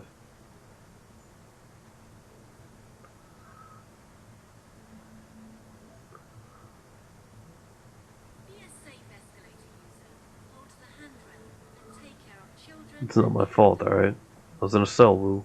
The deep, dark kind. I wanted to, Duncan. But I was locked up tight. Corporate black site. No communication. No shit. He squints to you. Full lie detector mode. Oh fuck, I had no idea. A range of emotions plays across Wu's face. He stares at the ground for some time, before finally looking back at you with a heavy sigh. Wow. I really don't know how to process that one right now. He shakes his head. I don't know. If we're still alive tomorrow, we can talk more. This shit is too much. We're marooned on this island, hunted by the cops. My partner is dead. Raymond is missing. And we're about to go see a crime lord while erasing our goddamn identities. And as a bonus, our only allies are a pair of tiny criminals who would kill us if they could, so they didn't have to deal with this. He rubs his head viciously. Listen, Crack. Back in the Barrens. Whenever I was out of control, you just handled the situation, remember? With Carter gone, I'm just a raw nerve. I'm afraid I'm gonna slip back. People are gonna start getting hurt again.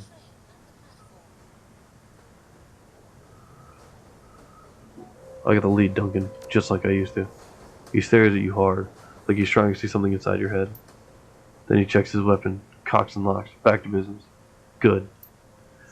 Now let's go meet the tribwoman and get our damn sins burned. I want to rip off the bandage as fast as I can. Ooh, damn. The Mahjong parlor. Hail it. It makes your boat city latched onto the Kai-Tak riverfront like a parasite. Behind you, a massive snarl of dark and derelict high-rises dominates the horizon, the walled city. Oof. Mahjong parlor. Where the fuck are we? Use intercom. What the fuck is it? Hang on. Use intercom. A massive steel security door is set into a bunker-like concrete wall. There is no sign or identification of what this place is. A battered intercom is encased in a cage of welded steel and armored glass. Grainy letters are barely readable on the screen. Chrome Alley, medical services and mechanical repair. Premises protected by deadly weapons and infectious disease. Not what I want.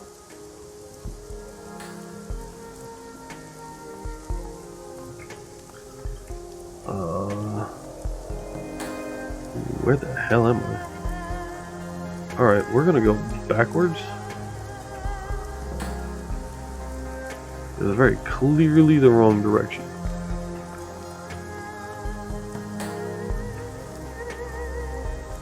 Triad Guard. Frederick Cafe.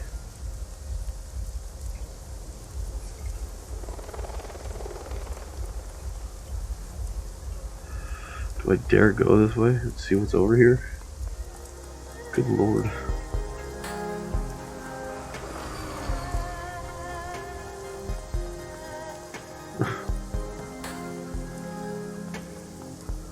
Exploration is the key to understanding. Alright. Ooh, big ass blood splatter. Look at that. Sexy. A fucking boat? Oh shit. That's fucking cool.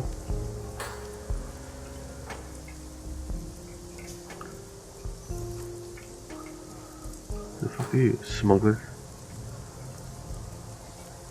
Well, that's my destination. I'm gonna talk to the big guy real quick. Cause my destination is down there, I just wanna be sure. Hang on a sec.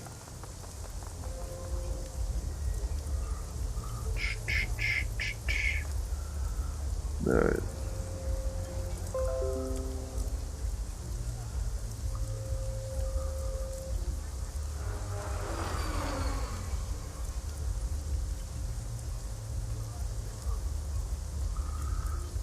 Frederick Cafe. I want to talk to him.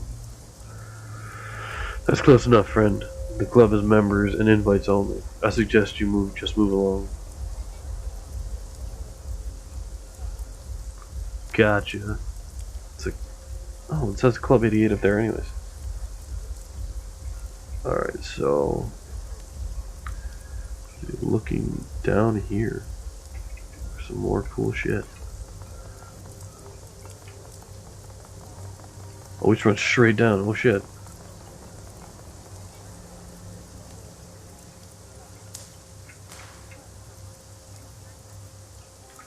Sail. Big place. Big fucking place.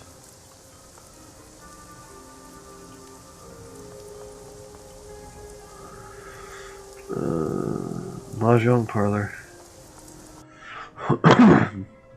The Swift Winds Mahjong parlor, filled with the stink of cigarette smoke, the incessant click-clack of mahjong tiles, and the grim faces of hardened gamblers. Whoa. Oof. Hello. You can feel every eye in the room as you cross the mahjong parlor to the middle-aged woman sitting patiently at its end. The click-clack of ivory-colored tile stops.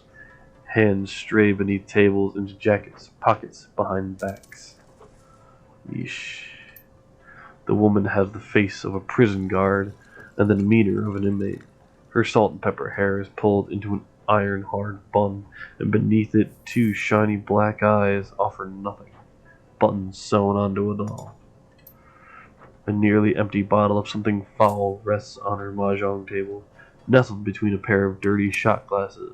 Tiny puddles of brown linger at their bottoms. Govet and Isabel stand on the other side of the table, heads lowered, shoulders slumped, hands collapsed. They risk a frightened glance at you as you approach. Kimberly Chang's voice is nasal and rusty mean. My little pair of fuck-ups here told me all about what happened on the docks. She dips pinky into a shot glass, brings it to her mouth, removes it with a sharp smack. how two of my best runners had their heads put out, how you need protection, and how you need to get your identities right before you get your heads put out too, potentially leading the heat to my front door, placing me and everyone in my employ in danger. She fingers the rim of her glass. So wise, so very, very wise. The young shaman's eyes never leave the floor. We're sorry, Auntie, we thought. Her black eyes flash. You mustn't speak until you're spoken to, Gobbet dear. The smile turns mean. And since you are one short hair away from being dumped in the river chained to Isabel's corpse, I suggest you let your new friends here do the talking for a while. Does that make sense to you, dear? Her treacle voice is back, sweet, nasal, and grinding. Dark circles ring Gobbet's armpits. Yes, Auntie.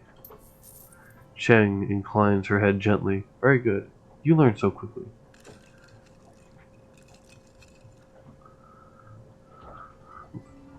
Remain silent. She pours on the drink. Her cheeks are rosy, already flushed. Now, my darlings, I understand from little rat shit here that you came to Seattle to meet with my client, Mr. Black. Wu's jaw tightened at the word client.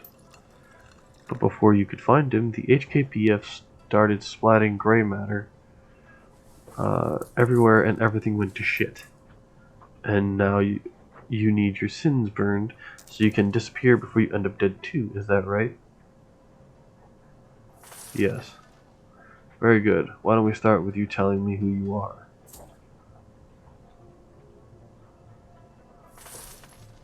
Call me XCrackrok.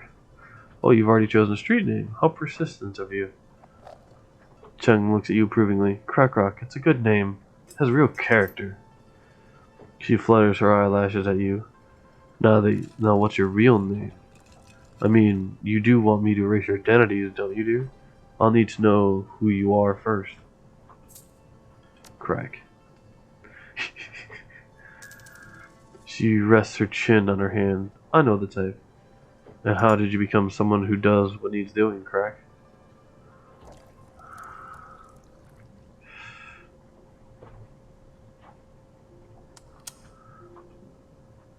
Let's just say I'm self-taught and leave it at that. Wu lets out a grunt. Better leave it at that.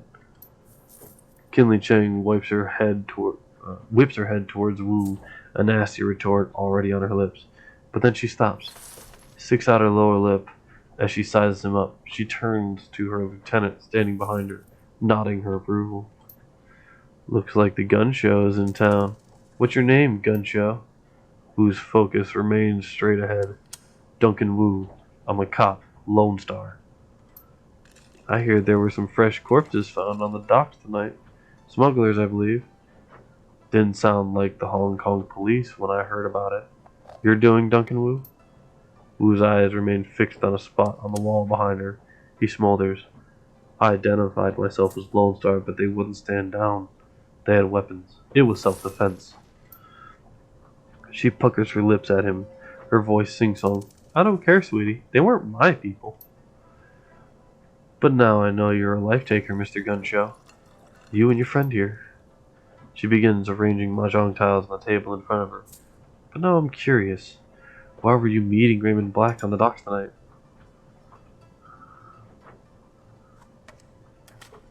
He's our foster father. That makes her pause. Cheng lifts her bottle and swill and eyes the label, connecting the dots in her own head. Interesting.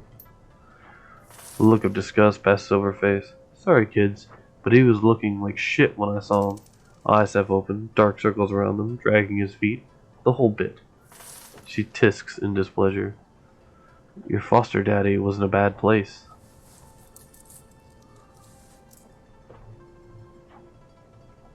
Sounds like he wasn't sleeping. Could be, from what he said. Sounded like he was having nightmares. He would stop in the middle of a sentence and mutter something to himself.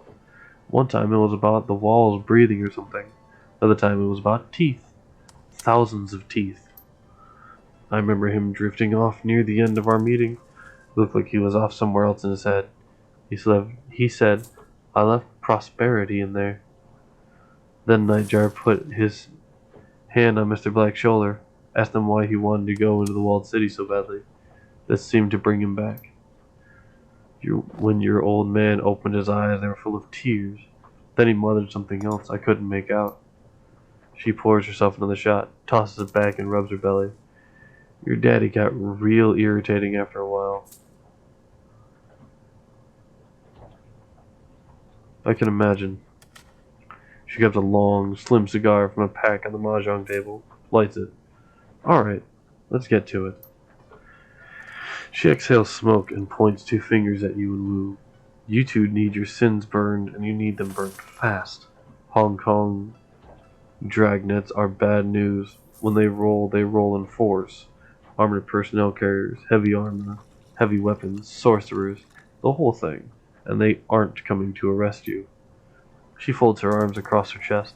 The thin cigar bobs in her mouth as she speaks. The good news is, I can help you. With a wave of my hand, I can have your sins disappear.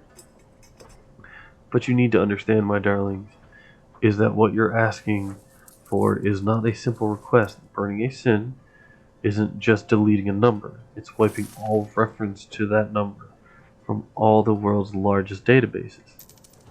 It's masking your mugshot in the facial recognition database so that the first camera you walk past doesn't bring them down on you like a ton of bricks. It's covering our fucking tracks so that the act of burning your sins doesn't lead them right to us. It requires contacts in numerous corporations and the UCAS government. Smoke rolls out of the triad boss's nose. It requires someone like me. Therefore, I need to make a choice. She takes another drag of her cigar and gently places her palm flat on the table. Do I kill you and dispose of your bodies before the cops come looking for you? Or do I help you burn your sins?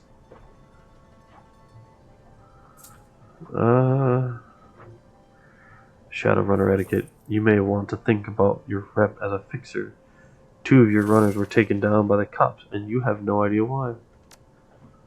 Cheng rests her chin on her hand again and smiles at you coldly. So clever. So clever. Her chin stays on her hand, but the eyes look past you, surveying the Yellow Lotus soldiers in the room. Yes, I've been placed in a delicate situation, haven't I? Regardless, that's the situation whether you're alive or you're sucking dirt. She stares at you for a long moment, chin still on hand, thinking. Taps her ash on the floor without taking her eyes off you. A low, reluctant growl rumbles somewhere deep in her throat. You live. You're clever, and I like that. I'll put your sins to the torch. However, I'll need to call in several valuable favors within my network to do it, and those favors do not come cheap. Kinley Chang stubs her cigar. You will owe me.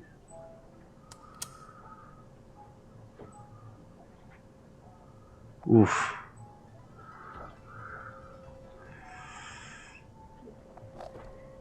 Whatever you say, Auntie. Don't roll over so easily, my darling. People will think you're an ass kisser. It's unbecoming. I want you to deliver a message for me to a business associate in the walled city. The Yellow Lotus has a strong presence inside Crack. Isabel can tell you all about it, can't you, dear? Isabel grew up in the walled city. Isabel's eyes remain lower. They collect taxes for the corporations, extort protection money from the shopkeepers, run drugs, guns, people. They hurt people. We do those things, yes, but to be fair, we also operate the walled city's black market. You might not be alive today if it weren't for the lifeline that we provide. Isabel clams up tight. Chang picks up a mahjong tile and turns it with her fingers. There is a red pole, a sort of enforcer, yes? On the inside. His name is Strangler Bao. Bao is a strong man, a good soldier, but he has forgotten his place. I need you to remind him.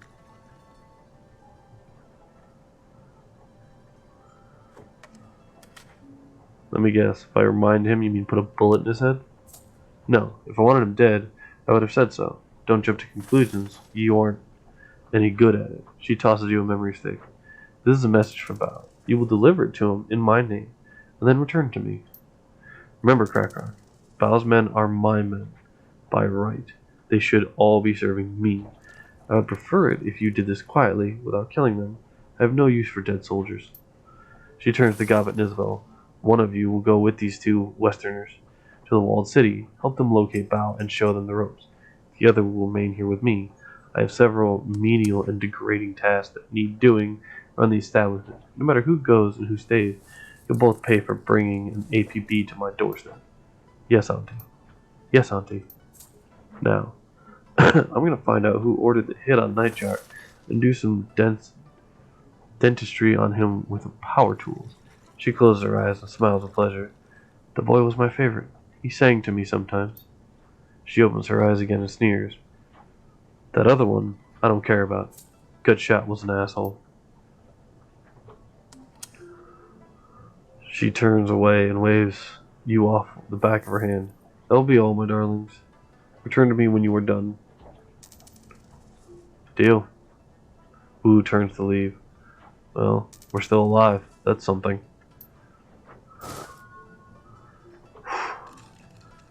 Days thick. Object added. Enter the walled city and deliver message.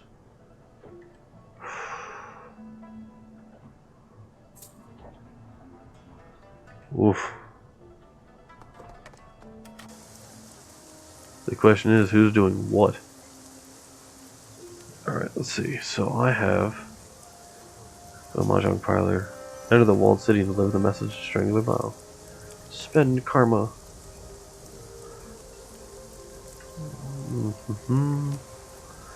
Oh, this is health, right? 3 there. Ranged combat. Additional weapon slot if not yet unlocked. Nice. Unarmed. Biotech. I need a drone. Spear control. Summoning. Charisma. Bam. Security, gang, socialite, academic. Oof. This could be fun. We're gonna go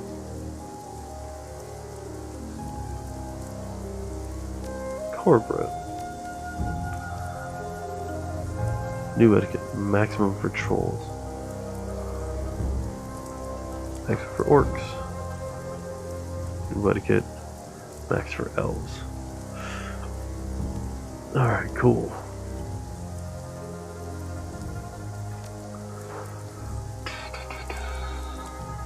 Increase spellbook slot. I mean, Killing Hands, Dragonlance invisible. I like intelligence.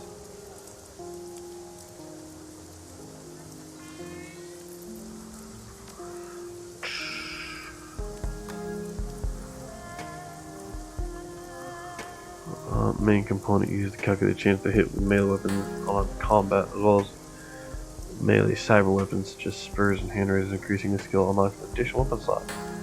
And the Overwatch ability. Nice! Confirm.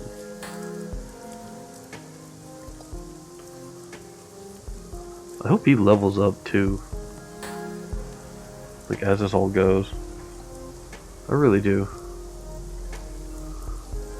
Alright, so I apparently need to go up this way.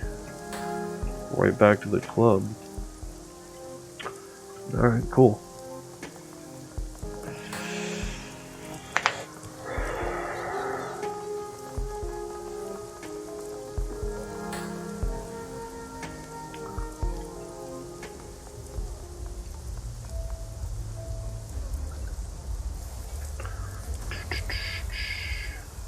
Triad guard.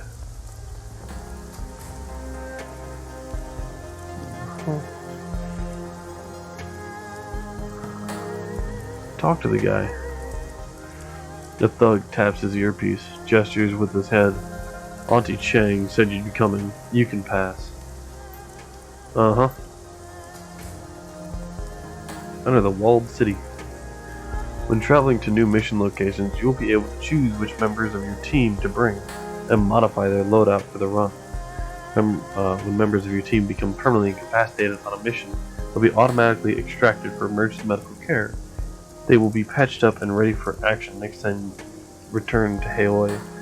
Avoid this loss of firepower by always carrying a dock wagon trauma kits into the field. Cool.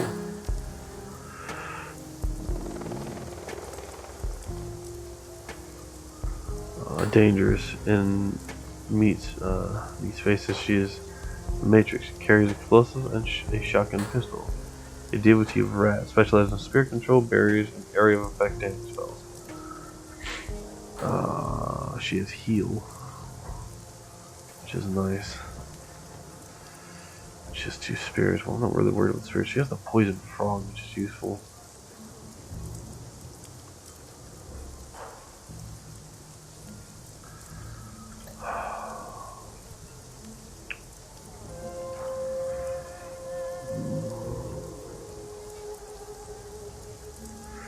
Charisma, spellcasting, dodge range combat, SMG, pistol, cyberware.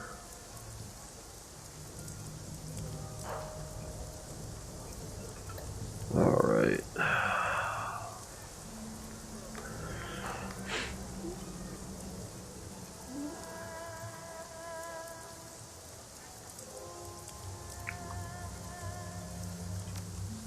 Number 2, Isabel fires miniature grenades.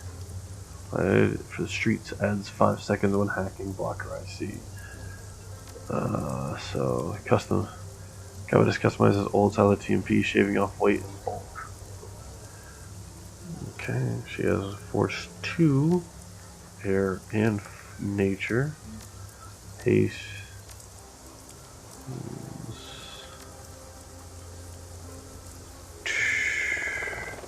Who do I want? I want the Shaman. I want the fucking... I'll take the Decker. Let's show the walled city. Confirm.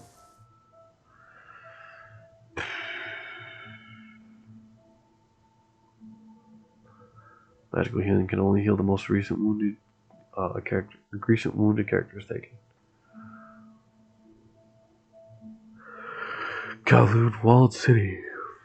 The most densely populated spot on Earth. Nearly 40,000 people crammed into 7 acres of chaos, poverty, disease, and vice. A self-contained city that collects no taxes and provides no city services. Stagnant water sits in temporary wells. Trash lies piled on roofs for controlled burns. Improvised structures lean dangerously over populated areas.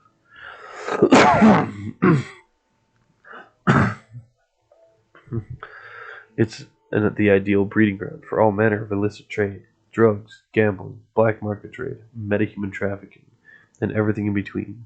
The only law is triad law.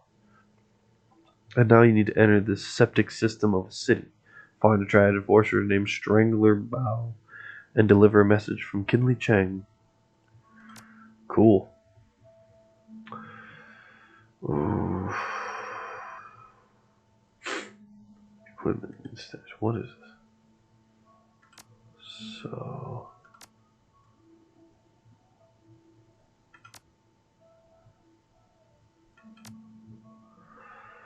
Team. Preview.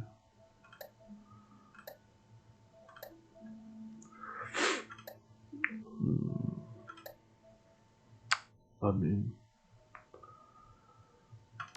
don't really have much to go on, so not yet.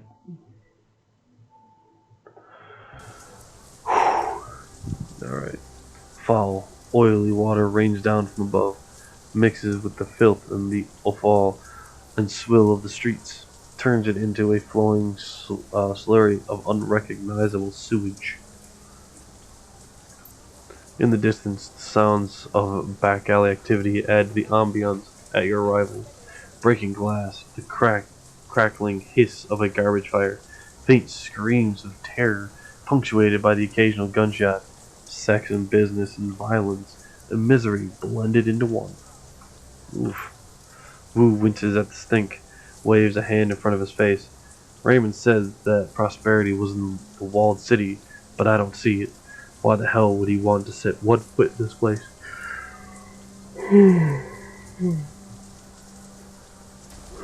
Excuse me, I'm sorry. Who knows? You'd have to be insane to travel to the walled city. As I think we said, it's the worst slum in the eastern hemisphere. Maybe the worst in the world. She does her best to suppress a shudder. Can't keep the dread from creeping into her voice. Can't believe I grew up here.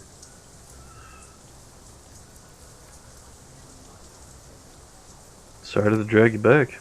Isabel looked around her, closed her eyes. You could have brought Gobbet instead. I would have been cool with that.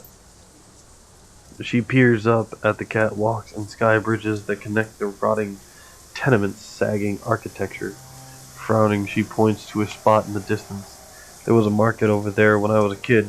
Might not be a bad place to start. I thought you knew where to find Strangler Bao. I do. We need to get him into the Lotus Den. That's what Bao calls the little island of control that he's carved out for himself here. It's a stupid name, but it stuck. You'll have guards posted at every entrance, but we might be able to find a way around them through the market. That's what Kinley would prefer.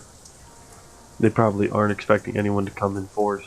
We can kick in the door, drop the guards, hand over the message, and get the hell out. Kylie doesn't want them dead. She wants them to remember where their loyalties lie.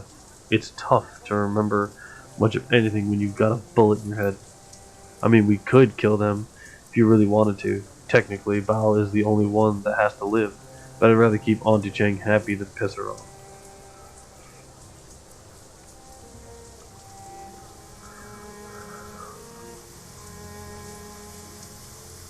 We may need Kinley Chang, but she doesn't own us. We make our own decisions. That's a good headspace to stay in. Glad you think so. Now let's get this done. 'Cause I'm not. The days they option. Do not kill any yellows. Duncan and Isabel must survive.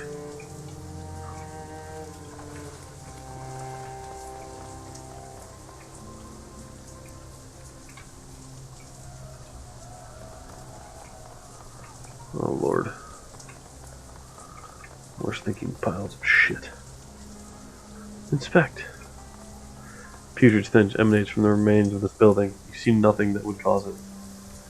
I don't want to. Merchant! Hey, buddy. The bedraggled old woman looks up from her sewing at the sound of your approach. Clothing, I have good quality clothes for sale. Well, what's the news here? Anything interesting? Interesting? Here? No, nothing changes here. Nothing changes. She settles her weight with an audible harumph. Strangler Bao is the big man now. He is very important, very impatient. You know Bao. We'd love to meet him. Well, he requested a suit, and it took only 1 day longer than expected. The bastard refused to accept it. She spits. You see your friend Bao. You tell him that he still owes me for my time. I don't sell for nothing. You can't eat air. We'll get right on that. She nods, sagely. You see that you do. Now, what else do you want? Ever heard anyone say prosperity is in the walled city? She cocks her head like a dog listening to a noise that it can't understand. Prosperity? She sounds it out to herself. I don't know what that means. Later, lady. Jesus Christ.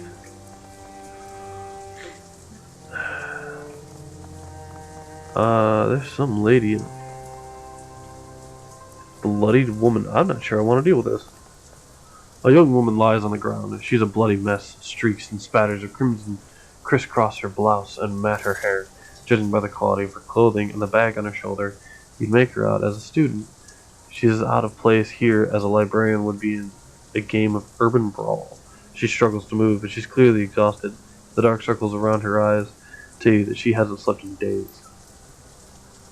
When the woman sees you heading her way, her face hardens.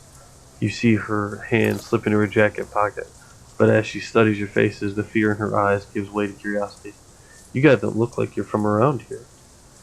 A hacking cough shakes her, but her eyes remain fixed on you.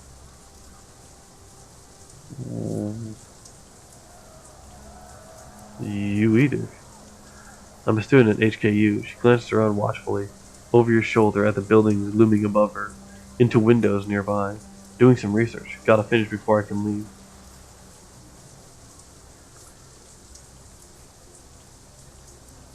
What kind of research?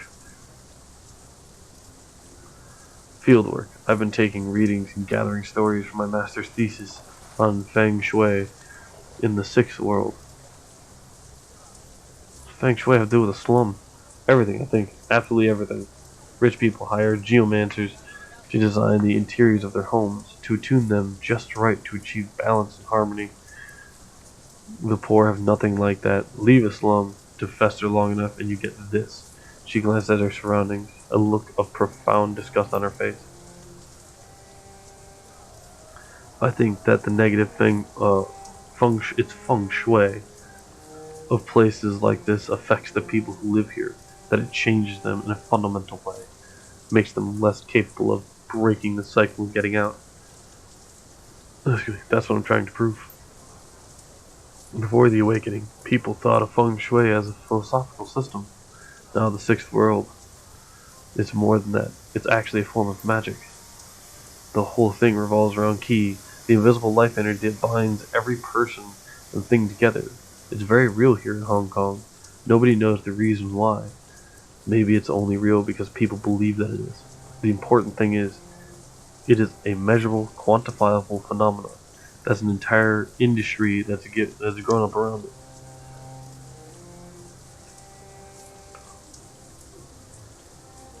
So how's the key in this place? It's wrong. All wrong. Feng Shui in the walled city is completely screwed. I mean, look at this place. She gestures at the squalor surrounding you. You can feel it, right? I felt that something was wrong the minute I walked in. Bad key, huh? Key needs to flow. Positive Feng Shui allows that to happen. If key gets pent up and trapped, it goes sour. That's what's happening here. The woman clears her throat and lets out a hacking cough. The effort requires a moment for her to recover before she speaks again. You know, I hate to admit it, but I could use some help. I started running and, well, I guess you'd call it an experiment of sorts. Nothing conclusive. Just a few quick trials to support my hypothesis before I go into hardcore data gathering mode. There are only a few things left to do. If you could finish them for me, I could get out of here. She holds out a crumpled piece of paper. Please, follow the notes on this street. Duncan takes the paper from her outstretched hand and examines it, frowning. Just say what you need us to do. I need you to make adjustments to the area's feng shui. My notes will tell you how. The goal is to remove sources of friction and to record the results. My hypothesis is that even small adjustments can have a measurable impact on key flow. If I'm right, it should improve, and life here should get just a little bit better.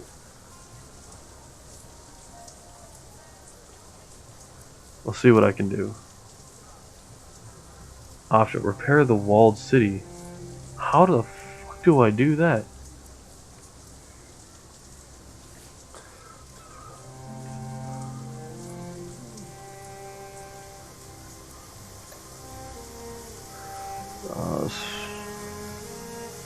The note has a list of repairs, most of them crossed off. There are some left scrawled in an uneasy hand.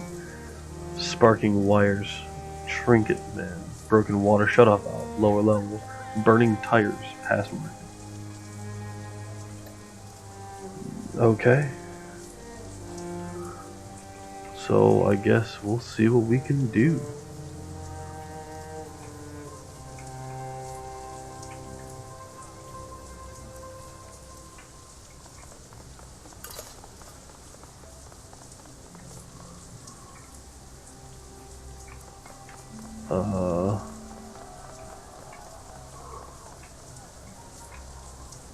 What? Merchant. Let's go talk to the merchant. See if he's got anything cool.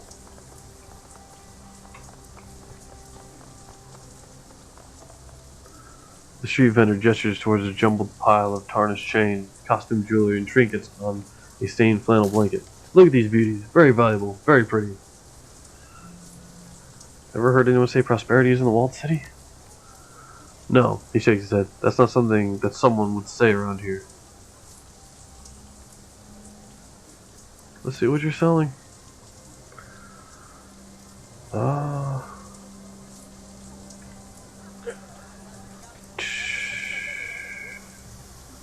Exit. See you around. Inspect this. Wires are sparking dangerously just above the doorway. Patch the worn out wire coating. Click! Quick patch job with some nearby waste rubber leaves the wire safe once more. Yeah! A random thing. That's cool. Alright, so... Oh, well, I mean, that could be anything at this point. What were the other ones? Mission items. Let's broken water shutoff and burning tires. Let's save the game.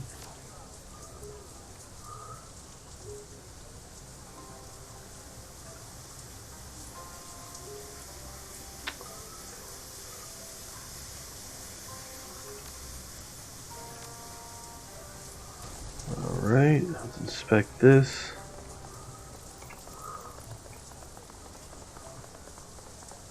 The market stall has been picked clean, its owner replaced by a pool of dried blood. Oh, fun. You'll notice captain, couple of guards. Hey buddy, I just want to talk. Excuse me. A well-muscled and heavily tattooed triad member looks up from his PDA, bored but alert. Behind him, other yellow soldiers take notice and turn to leer at you. You're in the wrong neighborhood, tourist boy. You and all your little touristy friends. I'm a local. I work for Kinley Chang. Show some respect. The triad told sneers here. That's so? Then you already know that you shouldn't be here. That fossil doesn't run things around here anymore. His hand strays to his jacket, and a conspicuous bulge in the fabric. Could be a gun, a knife, or a blackjack. Best get moving, little girl. Best move before we hurt you all real bad. I'm not gonna tell you twice.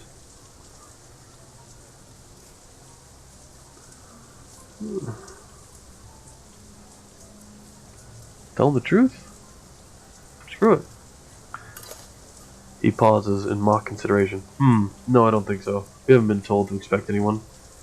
Look, there's a message directly from Kinley Chang to Strangler Bao. They're both above your station. You want to stand in the way of that?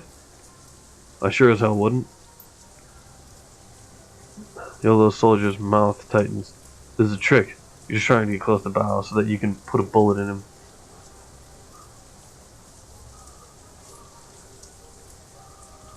Oh, we're just curious.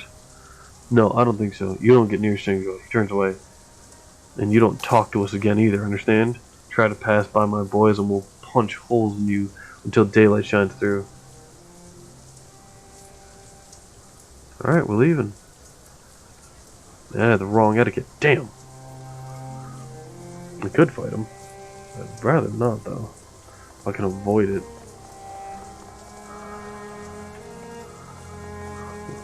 Spiritual energy. A pile of filthy rags lies heaped on the ground. A man's shirt encrusted with dried blood and grime. A swelling sensation behind your ears tells you that something is bound to this cloth. A spirit of some kind. You could use your abilities to beckon it out of the rag if you wanted. Sure.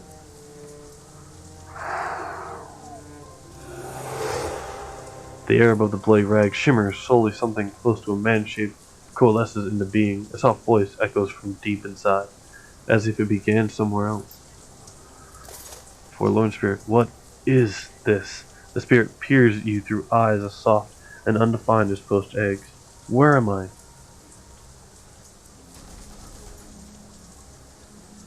Kowloon, the walled city. His expression changes, moves from lost to found. Still? It raises its hands to examine them, blank eyes sweeping over dead flesh. How? What's the last thing you remember? The last thing? The spirit searches the sky for an answer. I was pushed out of my shop. Hunted through alleys. The spirit's mouth widens in horror. Bao and his men. I wouldn't pay them. Wouldn't accept their protection. Proud. I was too proud. A cold light flares from somewhere deep in his throat. They tore me apart. Butchered me like a duck. They searched the sky, the ground, tearing at the memories inside itself as it relives its own death. A network of deep cuts opens in its waxy skin, splattered black ichor on the ground. The cold light within it grows brighter. It pulses up the thing's throat and into its mouth, forcing its jaw to unhinge like a snake's. A burning radiance pours out of the spirit's mouth, like vomit, spattering on the ground in an ectoplasmic flood of anger and despair. Maybe you can help us. Help? It looks confused, lost. I can?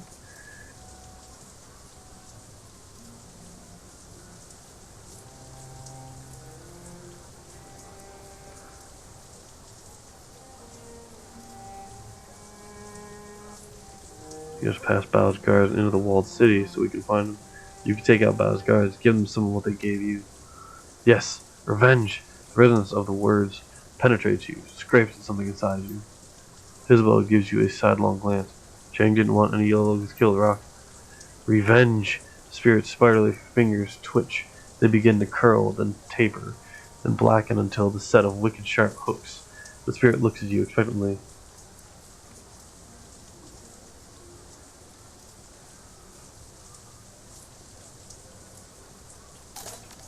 You do it peacefully? The spirit's eyes roll in its head, and it shudders, struggling with passion to dissipate. I had a friend. It squeezes its eyes shut and struggles to remember. A smuggler of animals. He had a space. Hidden. Secret. Yes, spirit. Tell me about the secret space. An entrance. In the sublevels. The spirit collapses its head in its hands. A chute. A door. Red paint. The numbers. 5465. 5465. Thank you, spirit. The entity squeezes its eyes shut and turns away. Swoosh. Peaceful. Well, guess it's time to go down. Time to find a way down. Alright, so there's this chick.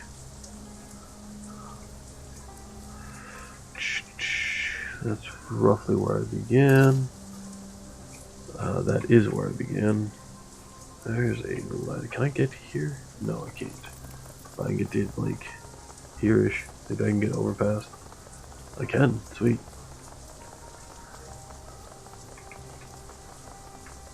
Almost talked my way in. It's the wrong...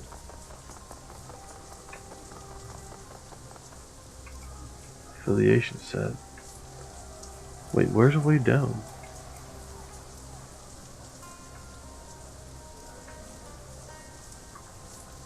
Can't get over there. Maybe this door?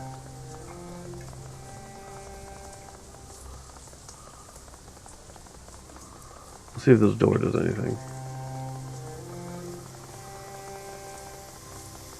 No, I can't.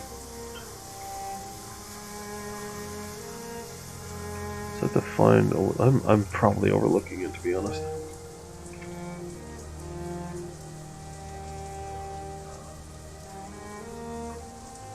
Can't get over there.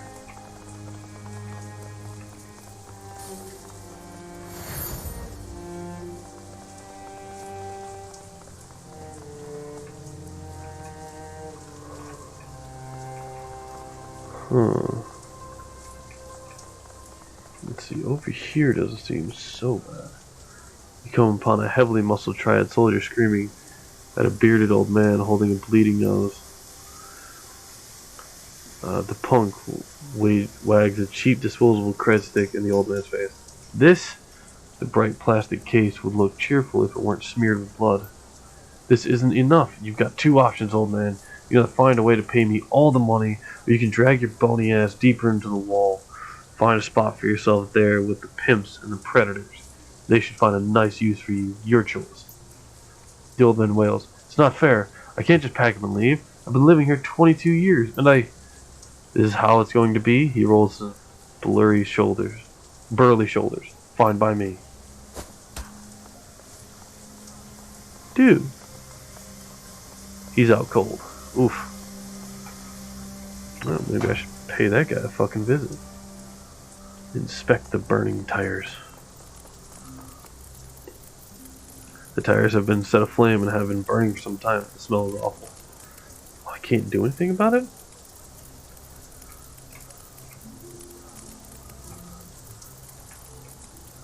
fall my way down.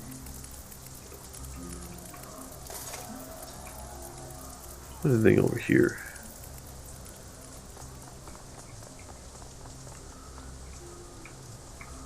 Anything? Nothing.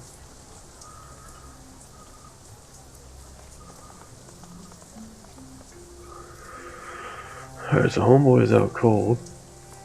Ooh, what's this? A bucket of sand. That'll put out a fire.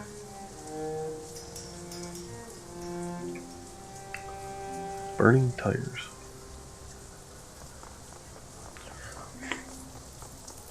I like doing side missions. Pour a bucket of sand onto the flames. The flames are sifted beneath the dirty sand and soil from the bucket. Cool.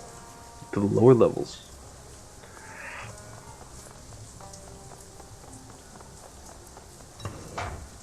Alright. Game saved. Alright. Now we're getting somewhere. Oh.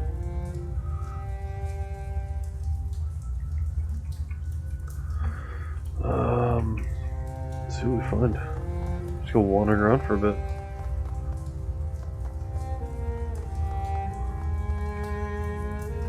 What the hell? Locked.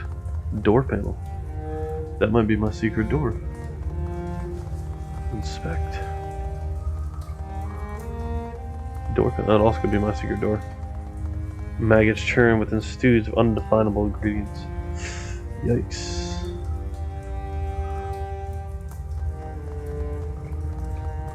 Alright.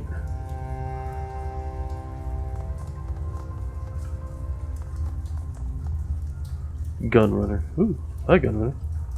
How you doing, sir? Talk to the man. The tubby man with a twice broken nose glances up from you from a pile of gun parts. He offers you a gap-toothed smile. Nice firearms here. Good for protection. You got a husband or wife? You got kids? You keep them safe with one of these beauties. Quality is guaranteed. Your satisfaction is everything. You want to buy? Everyone the same prosperity. If you're an organ legger or a gunner or a triad, this sure as shit is. Otherwise, you're looking at hand-to-mouth, meal-to-meal existence here. Bao know you're selling guns? Bao's permission to sell weapons in this stall. Or, got Bao's permission. Been selling a lot of them, even more than usual. He grins. That's good for me. Show me what you got. Pistol custom machine pistol has limited stopping power. Fires. Burst from a large clip. Shotgun, makeshift homemade shotgun. Requires ranged combat 3. Ruger, a rifle, stock sniper rifle, easy found in the backpack. Ooh, nice. Assault rifle, grenade launcher.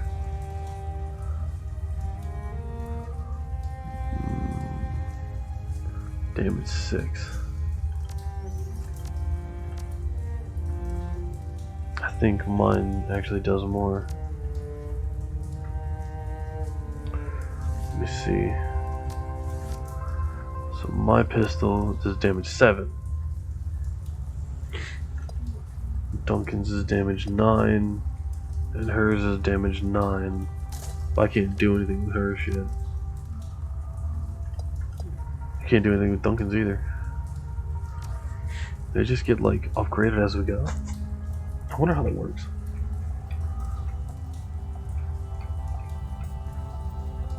Couple of door panels. Let's get down here. See if maybe I can find something of use. Like, I don't know. That leaky, oh, what was it? Like a shut-off valve or something? Let's go talk to these guys over here.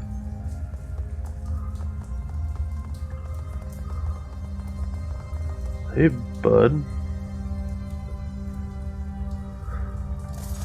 Let's save the game real quick.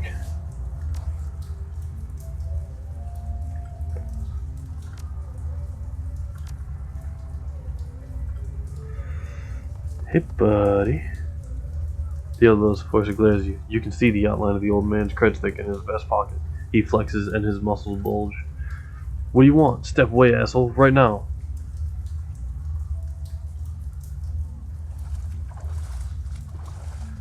I thought I'd relieve you the burden of the currency. Credit stick, please. I've got a better idea. Think I'll take your money instead. He licks his lips. Give me your credit sticks, or you'll get what the old guy got. I'm not playing around. Shaking down a shadowrunner isn't a good idea, sweetheart. Give me the old man's stick before I put a hole where your head is.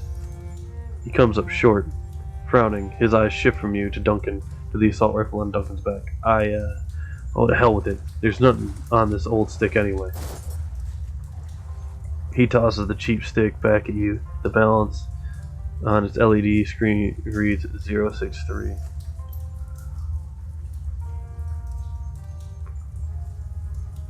You got what you came for. Now get out, yeah? We got a date in an hour, and I don't need you messing it up.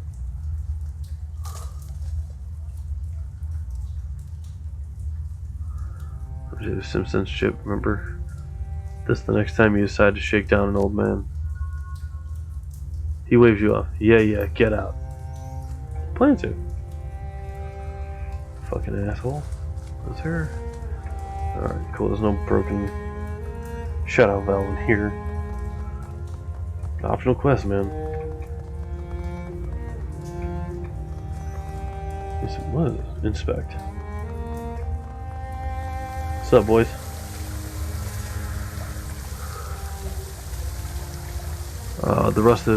The old rusted water valve might be able to close off the flow of water that's pouring out the broken pipe. So what is Duncan's current strength? People. Duncan strength is 4. Cool. So Duncan can do it. Click.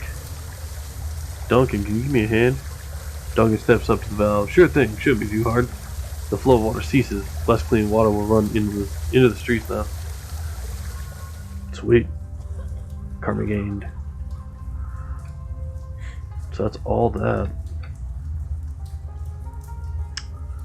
So let's go to the door panels. See where the secret space is. See if I can find the damn thing.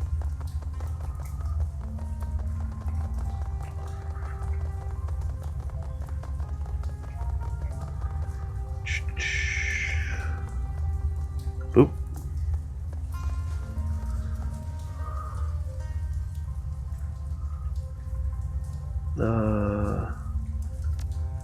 Error code 5. What was it? 5463.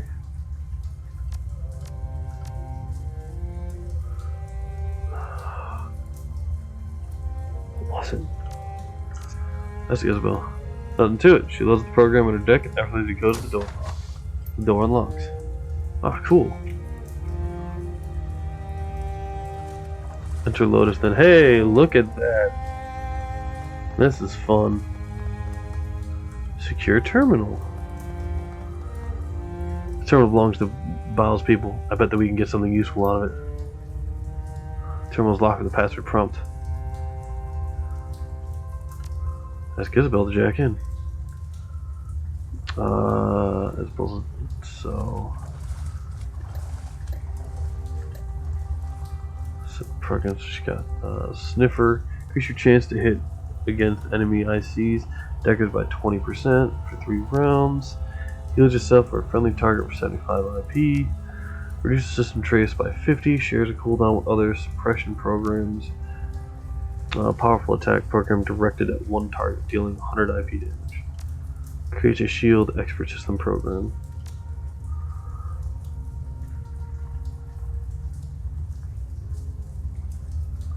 Confirm. I don't know how this is gonna. Okay, the Matrix help slide will give you a rundown of some of the features. Show help. Oh, okay. So, watcher ICs, white ICs, black ICs, dump shock, dying Matrix.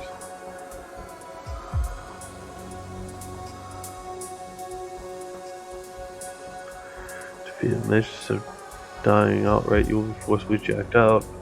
So trace.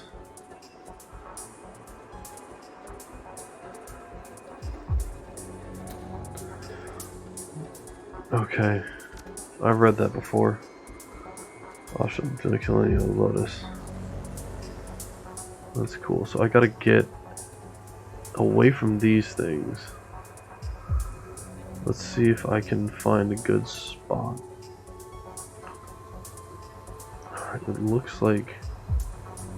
No, that's not a good spot. Over here is.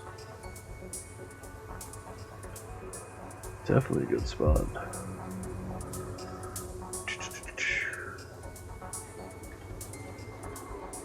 Oh no, no, no, no. Oh no. 20 triggers. Shit.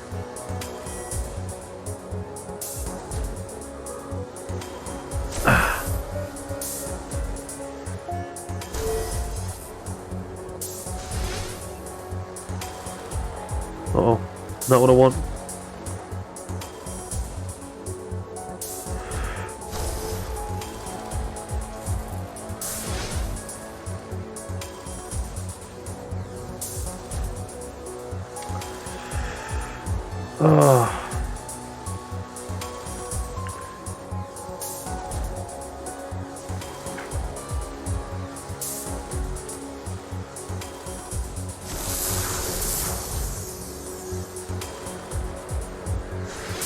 Uh-oh.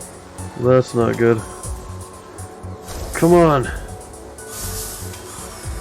Oh, this is bad.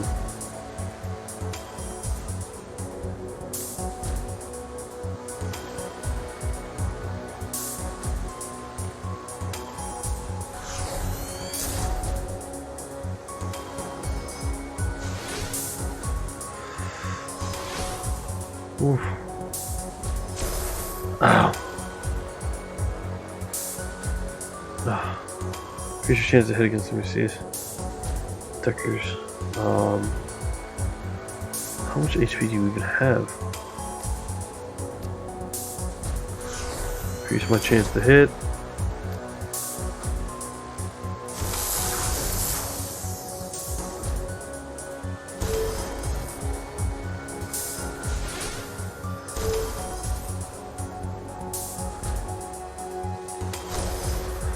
Come on.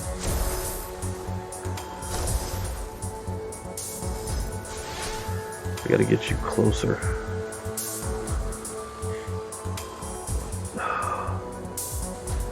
Program.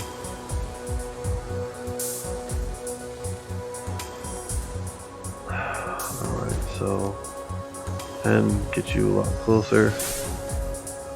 Now I can hit you.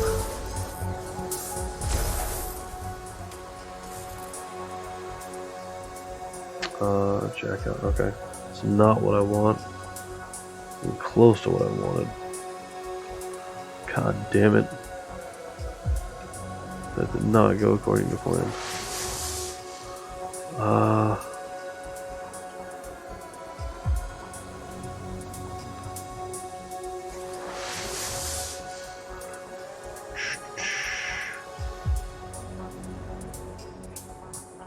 Is this where I want to be? Oh. Blocker IC rating 1.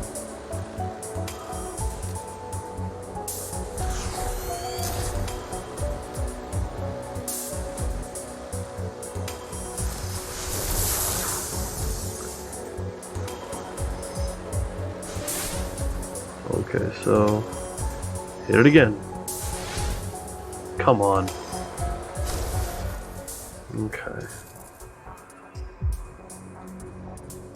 Lotus Den access codes. Exotic animal dealer. Ooh. Mission item added. Sweet. Mission item added. Pay data. That's cool.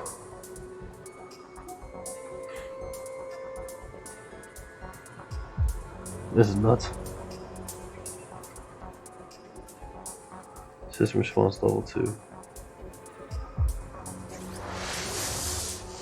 Okay, so there's another.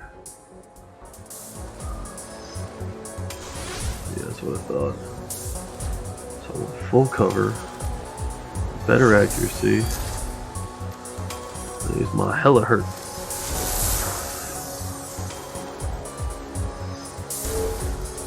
Ow, shit.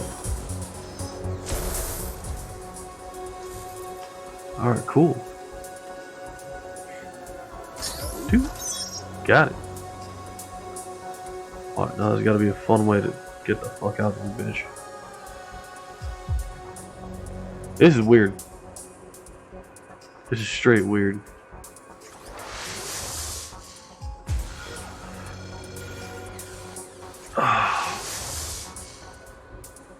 Dude.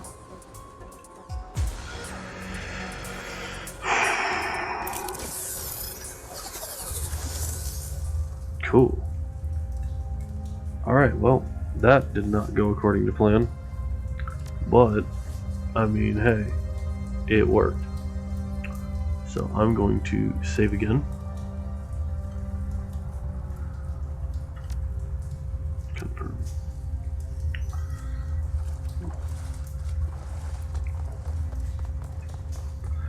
We're gonna go to this other spot, has a door.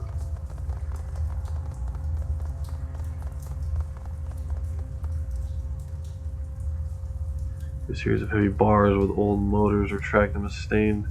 So the keypad has an error code 463. I should have wrote it down. It's gotta be somewhere. It's got like in my notes or something. J-stick, smuggle it in 5465.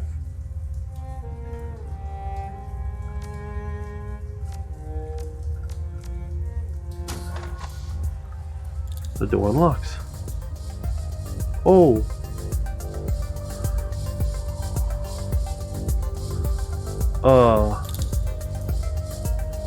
Summon spirit. Fuck it, let's do it. Hey, buddy.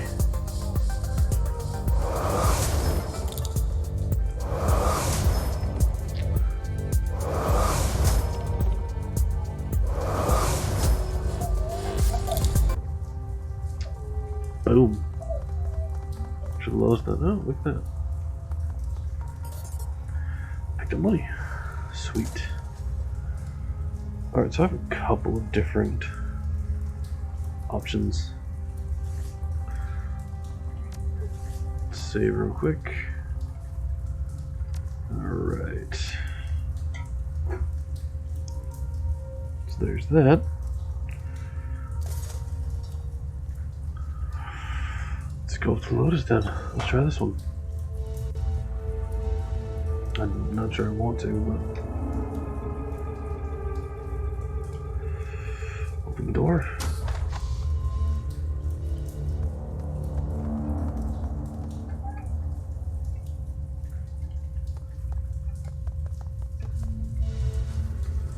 To the rooftops. So the door. Let's open this door. Ooh, what's this? Pick up. Money. Nice. There's a couple other doors.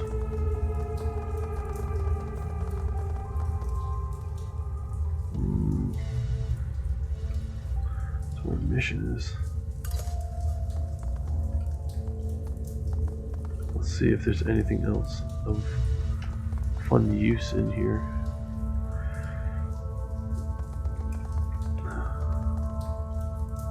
Vending machine. This Simpsons machine has been left unlocked for restocking. There's a packaged potato chips on the tray. Take it. Simpsons chip. Locked door.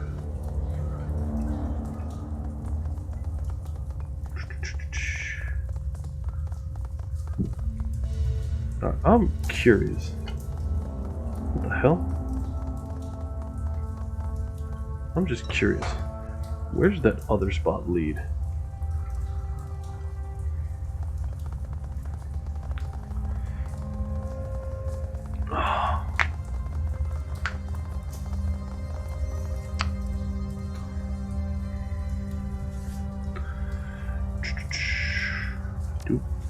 Save.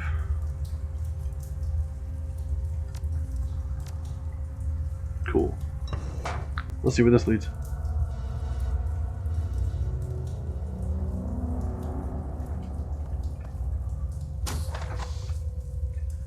Oh, look at that. That's cool.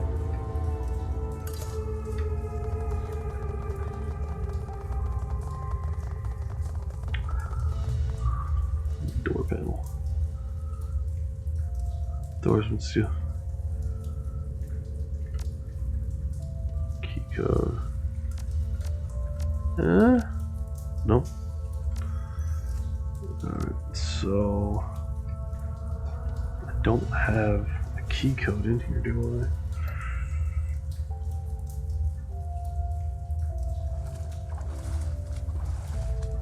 Yellow Soldier's Master Code works on doors of low since 7881.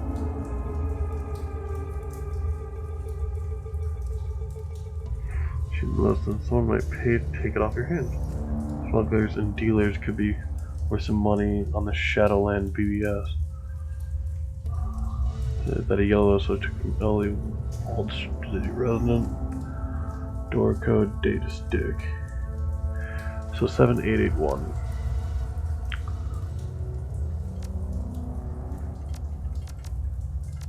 Boop. Hail. The door unlocks. Sweet. Hey, buddy.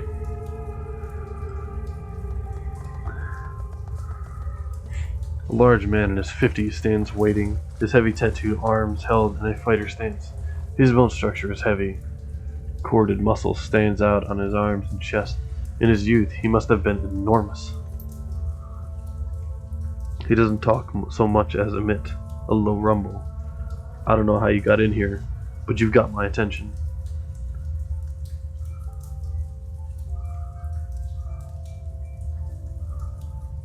Candygram for strangling bow. Much love, Kinley Chang. You're funny. His eyes get a stony look. I don't do funny. So you have some sort of message from Chang? Can't wait to hear you mangle it. You speak Cantonese so well. He chuckles to himself. Before I hear it, I have a little message for her too. You tell Kinley Chang that her operations are done in the walled city. Strangling Bow has given himself a promotion. And tell her that if she sends any more errand boys to visit him with another message, Strangling Bow is going to send them back in a box.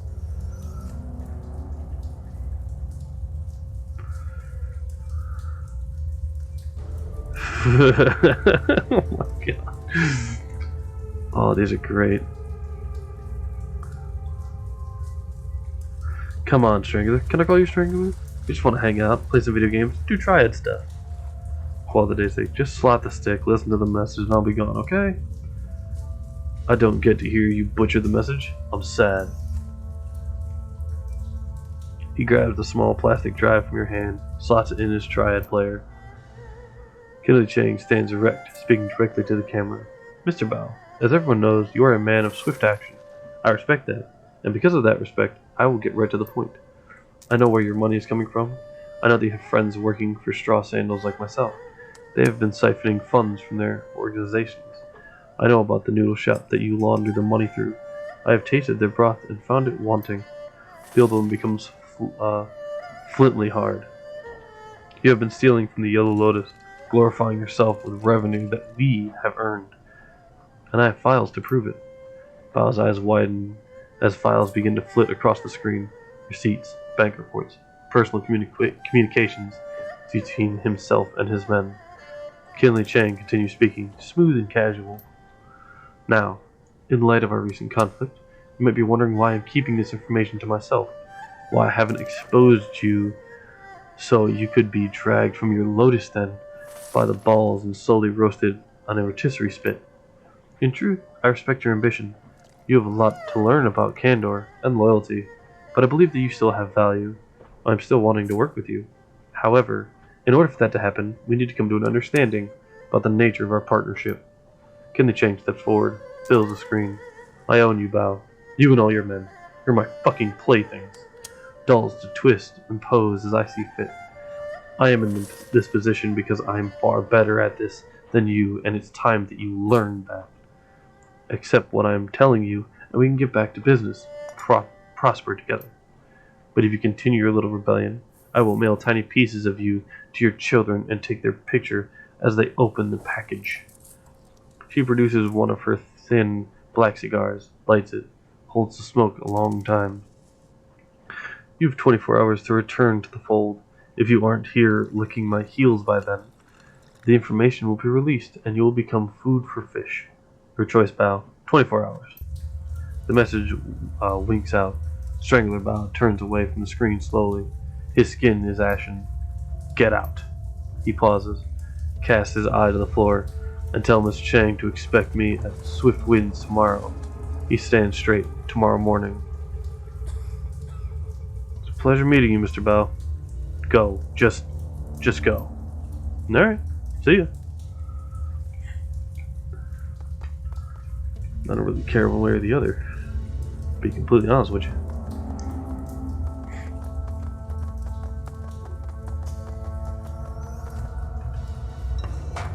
I do.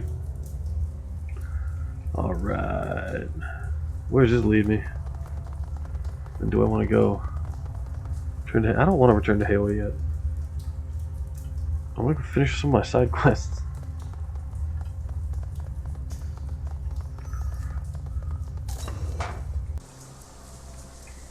Like this old man.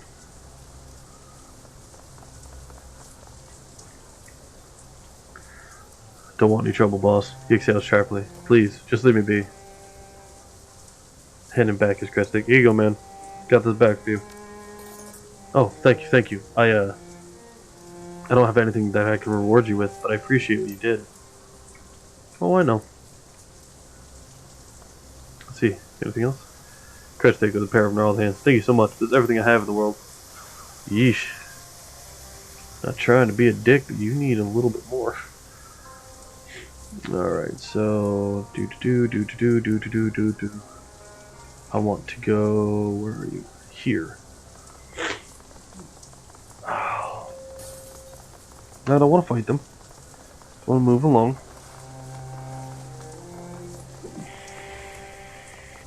Because I don't need to fight them.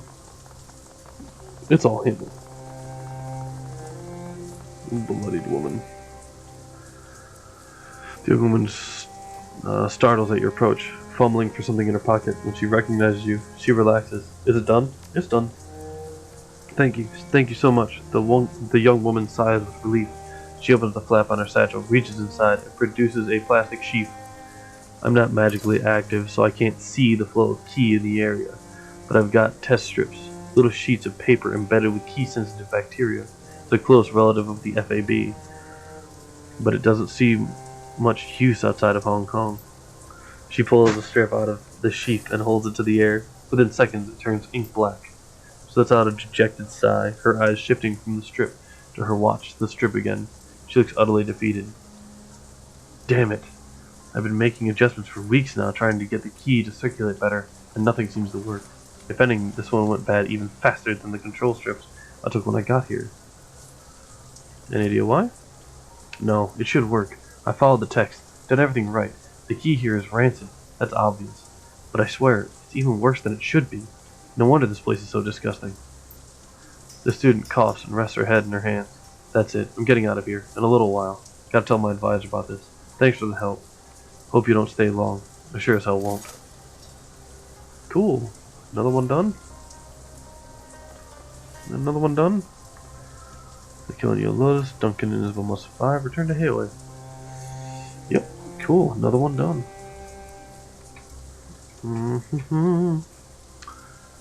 Return to Hayway.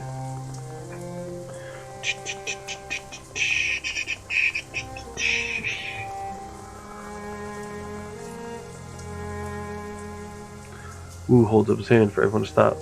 Turns to the two of you and hooks his thumb in his belt. Well, that was a thing. Never thought I'd be shuttling messages between criminals in a Hong Kong syndicate. Can't imagine what Raven would have wanted in the walled city. This place just feels wrong.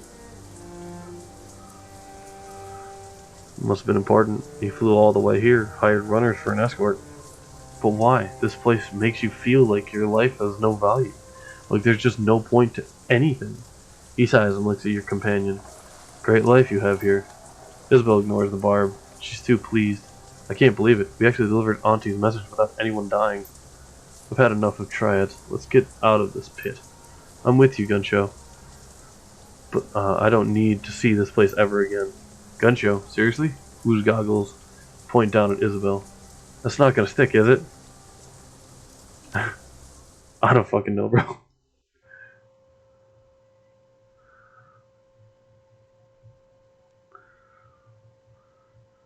It's hard to shake off the walled city. Its gravity clings to you as if wretchedness itself has grown tendrils.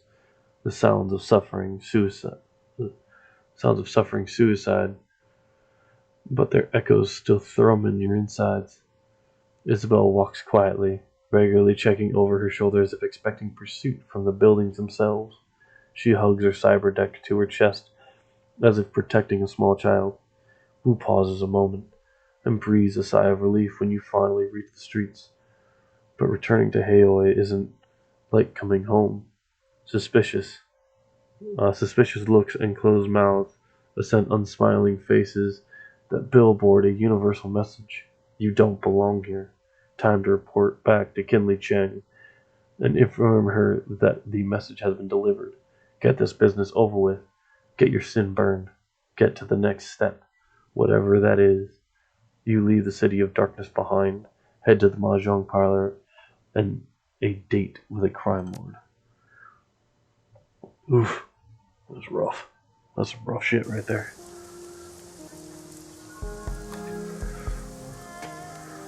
Turn the Kinley Chang. What? I just had all this explored a minute ago. Inspect. Large X fashioned from overlapping strips of peeling duct tape. Why is there an X? Where'd everyone go? That's just weird. Who are you? Inspect. Maximum law. The insulation on these heavy wires is cracked. They buzz and crackle occasionally. A stray drift from the awning strikes them. Who are you? Bins of electronics crowd every dry patch of deck space on this rusty old boat. Young man wearing bulky virtual reality goggles glances your way for a moment, then turns away in disdain. Like to see your tech. He doesn't even look at you. Shop's closed. Get lost. Alright, fucker. Have it your way.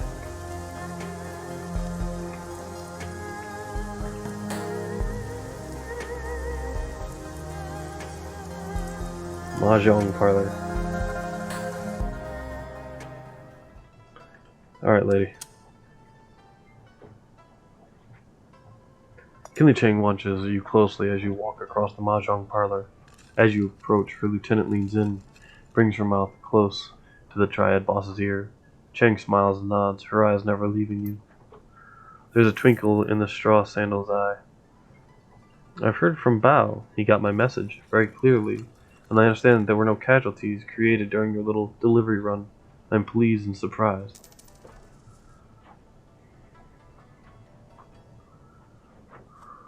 I get that a lot. A wry grin.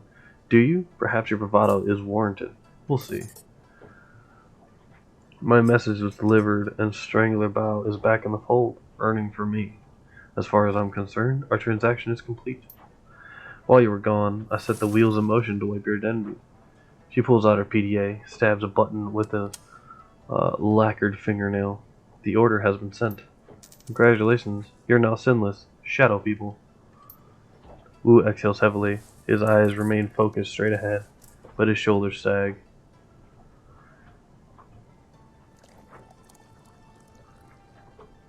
Figure your way out of this, Duncan. Wu pulls himself up to his full height. There's only one way out of this crack, and that's through it. Whoever gave the kill order on Carter also focused us to give up our identities and took Raymond. Wu sets his jaw firm. That's all I could think about. Finding who did this. Finding Ray.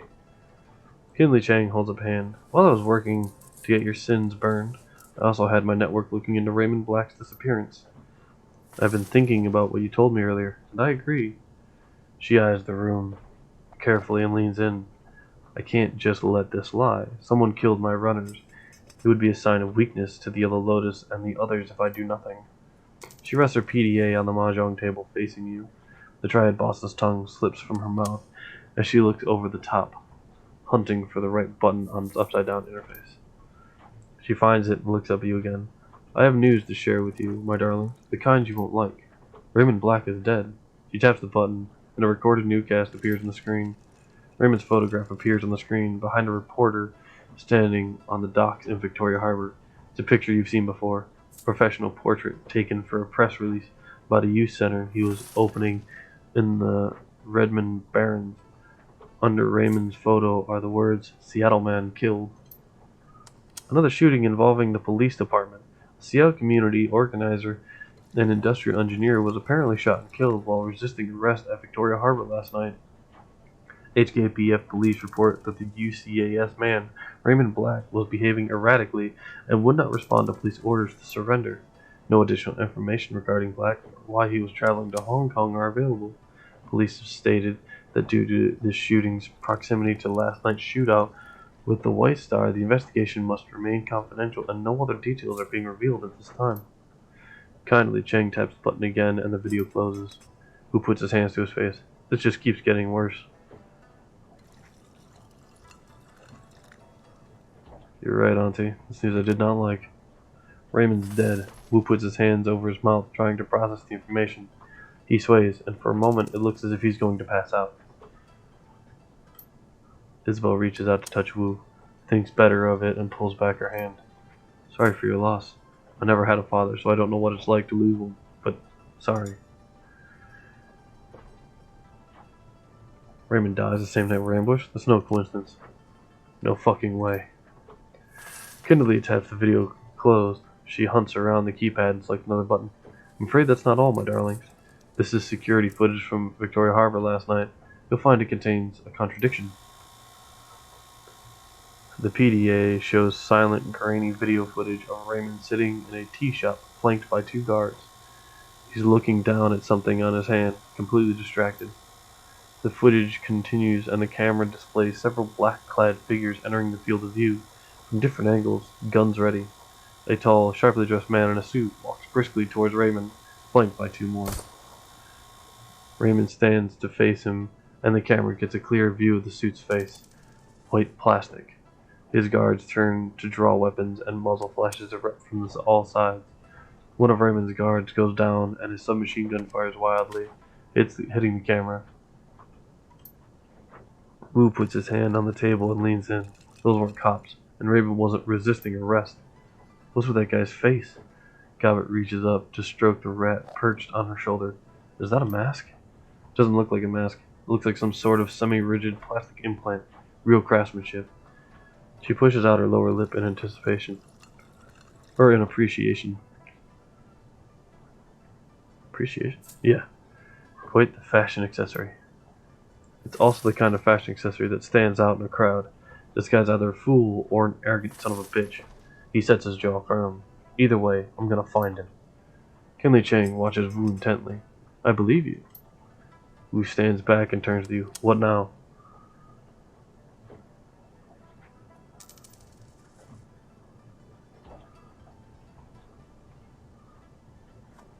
Find the plastic-faced man and drag him somewhere private, make him dig his own hole, and we fill it.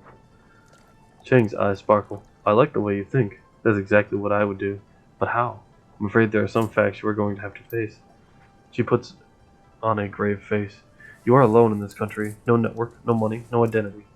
I can protect you from the police, but how would you go about discovering what happened to Raymond without me? How would you survive? Kinley wipes her hand across a stack of tiles, spreading the ivory-colored pieces across the table. You've had a very long night, my sweets. Very long. And frankly, you all look like shit. Rest now. I promise you safety in my town for the night. We will talk about Plastic-Faced Man tomorrow.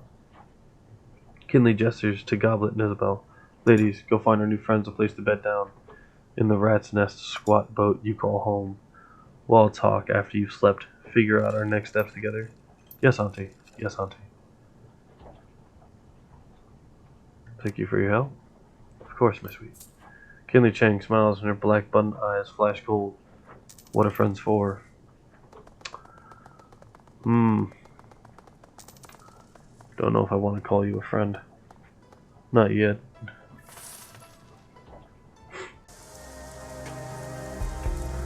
Where's this boat? This gigantic thing?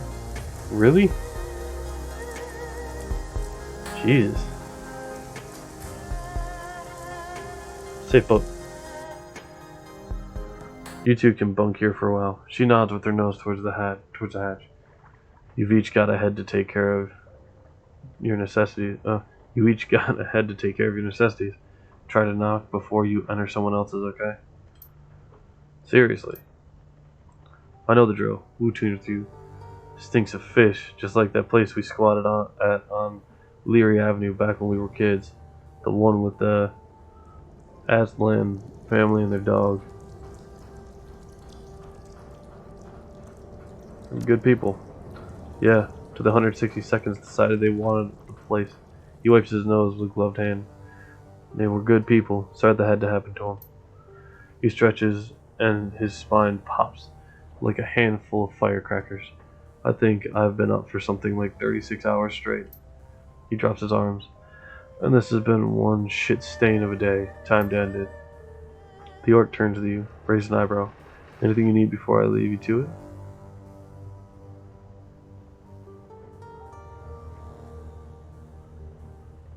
It's just you and Isabel living here? Yeah. Goblet's mouth screws up a bit. Now that Nightjar and Gut Shot are gone, it's just us. The squeal of metal grinding on metal rips through the boat. It sounds like it's coming from the level below. And the creepy Russian guy renting the engine room downstairs. Nothing to worry about. He mostly keeps to himself. She checks her PDA. He'll stop soon. He's usually quiet by now. How did you get your hands on this place? How do people like us get our hands on anything? We found it. You found it empty. He sweeps his eyes across the cabin. The doubt is plain on his face. Somebody abandoned a prime piece of real estate like this? She shrugs. Close enough. It was full of BTL junkies when we came across. They were completely wigged out on some multiplayer cyber game. I'm not sure they ever chipped out of it. They were completely emaciated, stewing in piles of their own shit. Their eyes had sunk into their skulls. Pretty gruesome stuff. They racked up a killer score, though. True, they had the moves. Should have hung an IV while they were playing, though. Turns out nutrition is important. So what happened? Did they die? She shrugs. Nightjar ran them out. I'm not sure what happened to them after that. Anyways, it's our now. Auntie Cheng says so. All but the engine room, you mean? Right, everything but that. Auntie rented it out from under us. That must have pissed you off. She shrugs. Whatever, we weren't using it. As long as our downstairs neighbor keeps to himself, he can have the lower level. Especially if he keeps Auntie Cheng happy. Good place for my stuff? Yeah, check the locker over there. You can stash your stuff in it. No one will touch your things in here, and it's a lot bigger than it looks. I'll have a look around. Okay, but get some sleep soon. You look like you could use it. We'll go see Kinley in the morning, figure out our next move. Cool.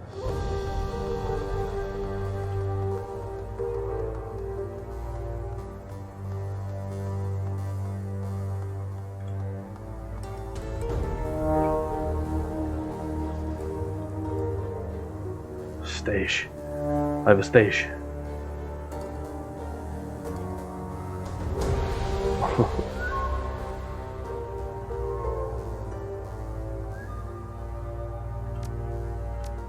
I'll really use the grenade. I don't know, I'm gonna keep this. I'm only gonna take one medkit though.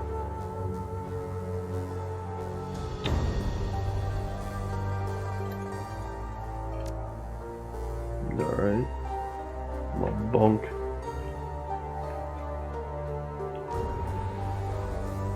Duncan. Hey Crack, I got some things I gotta take care of here. Let's talk later. Alright, man. Stairs. Isabel? Come back later, Crackrok, I'm busy. Alright. I'm guessing in here is... yeah, got it. Hey, Seattle. I'm not really in the mood to hang out right now. Heavy stuff going down, you know? It'll be fine, but for the time being, I'd rather be alone. We'll talk later, though. I'm sure we will. Get the feeling it's got some character development, some fun little side missions. Alright, let's hit the bunk. The cot in your cabin is neatly made, with crisp-looking sheets and an insulated plastic blanket. A fine layer of dust coats its surface. It's been a long time since anybody slept here. Go to sleep. You climb into the cot and worm your way under the sheets. They've been starched stiff as boards, but you slept beneath worse. The lice and bed bugs that plagued your old prison cell mercifully absent here, and the salt air is fresher than the rancid stink of Redmond's Barrens. The moment your head hits the pillow, exhaustion sets in. You can barely keep your eyes open. Sleep washes over you like a warm bath and everything goes black.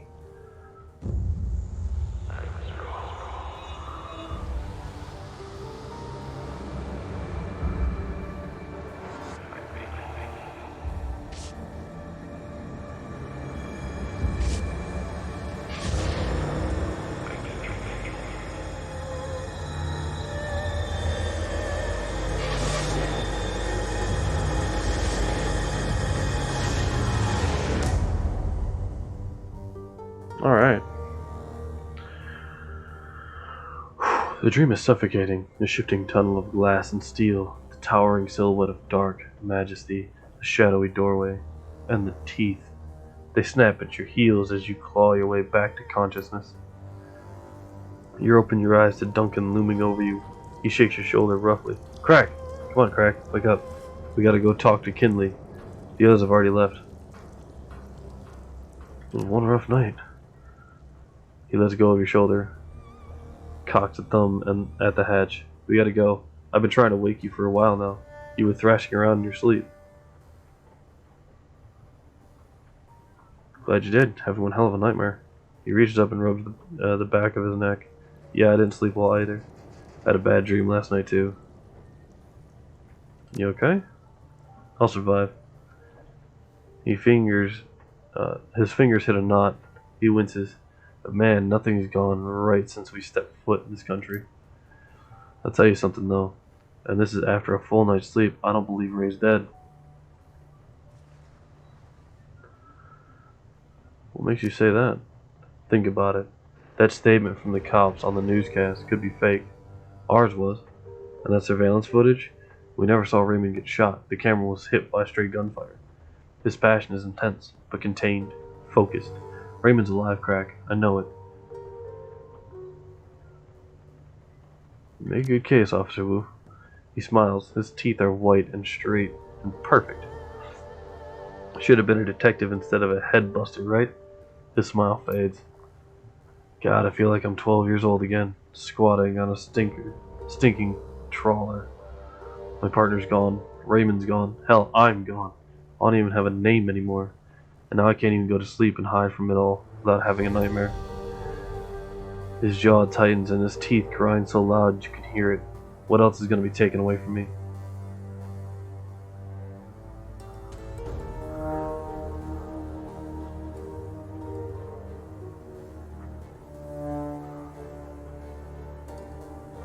So that piercing. Had to drop that. Hygiene issues. Wu struggles to smile. He fails. What the hell did we fall into here, Crack? I mean, what's coming next? I don't know. Whatever it is, we'll deal. Drops his hands to his hips and takes a couple of deep breaths. That's right. That's right. It's like Ray always said.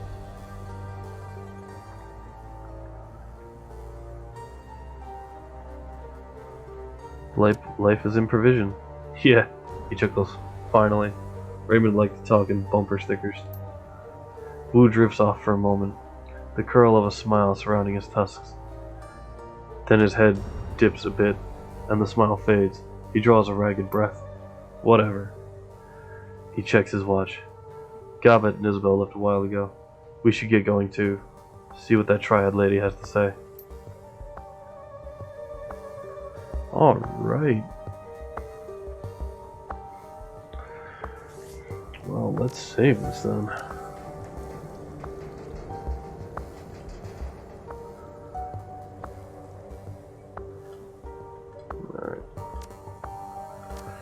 Alright. With that, I think I'm going to go ahead and end this here. So thank you everyone for watching. Thank you for anyone that watched in the future. I have a Discord. The link to it is both in chat and down below.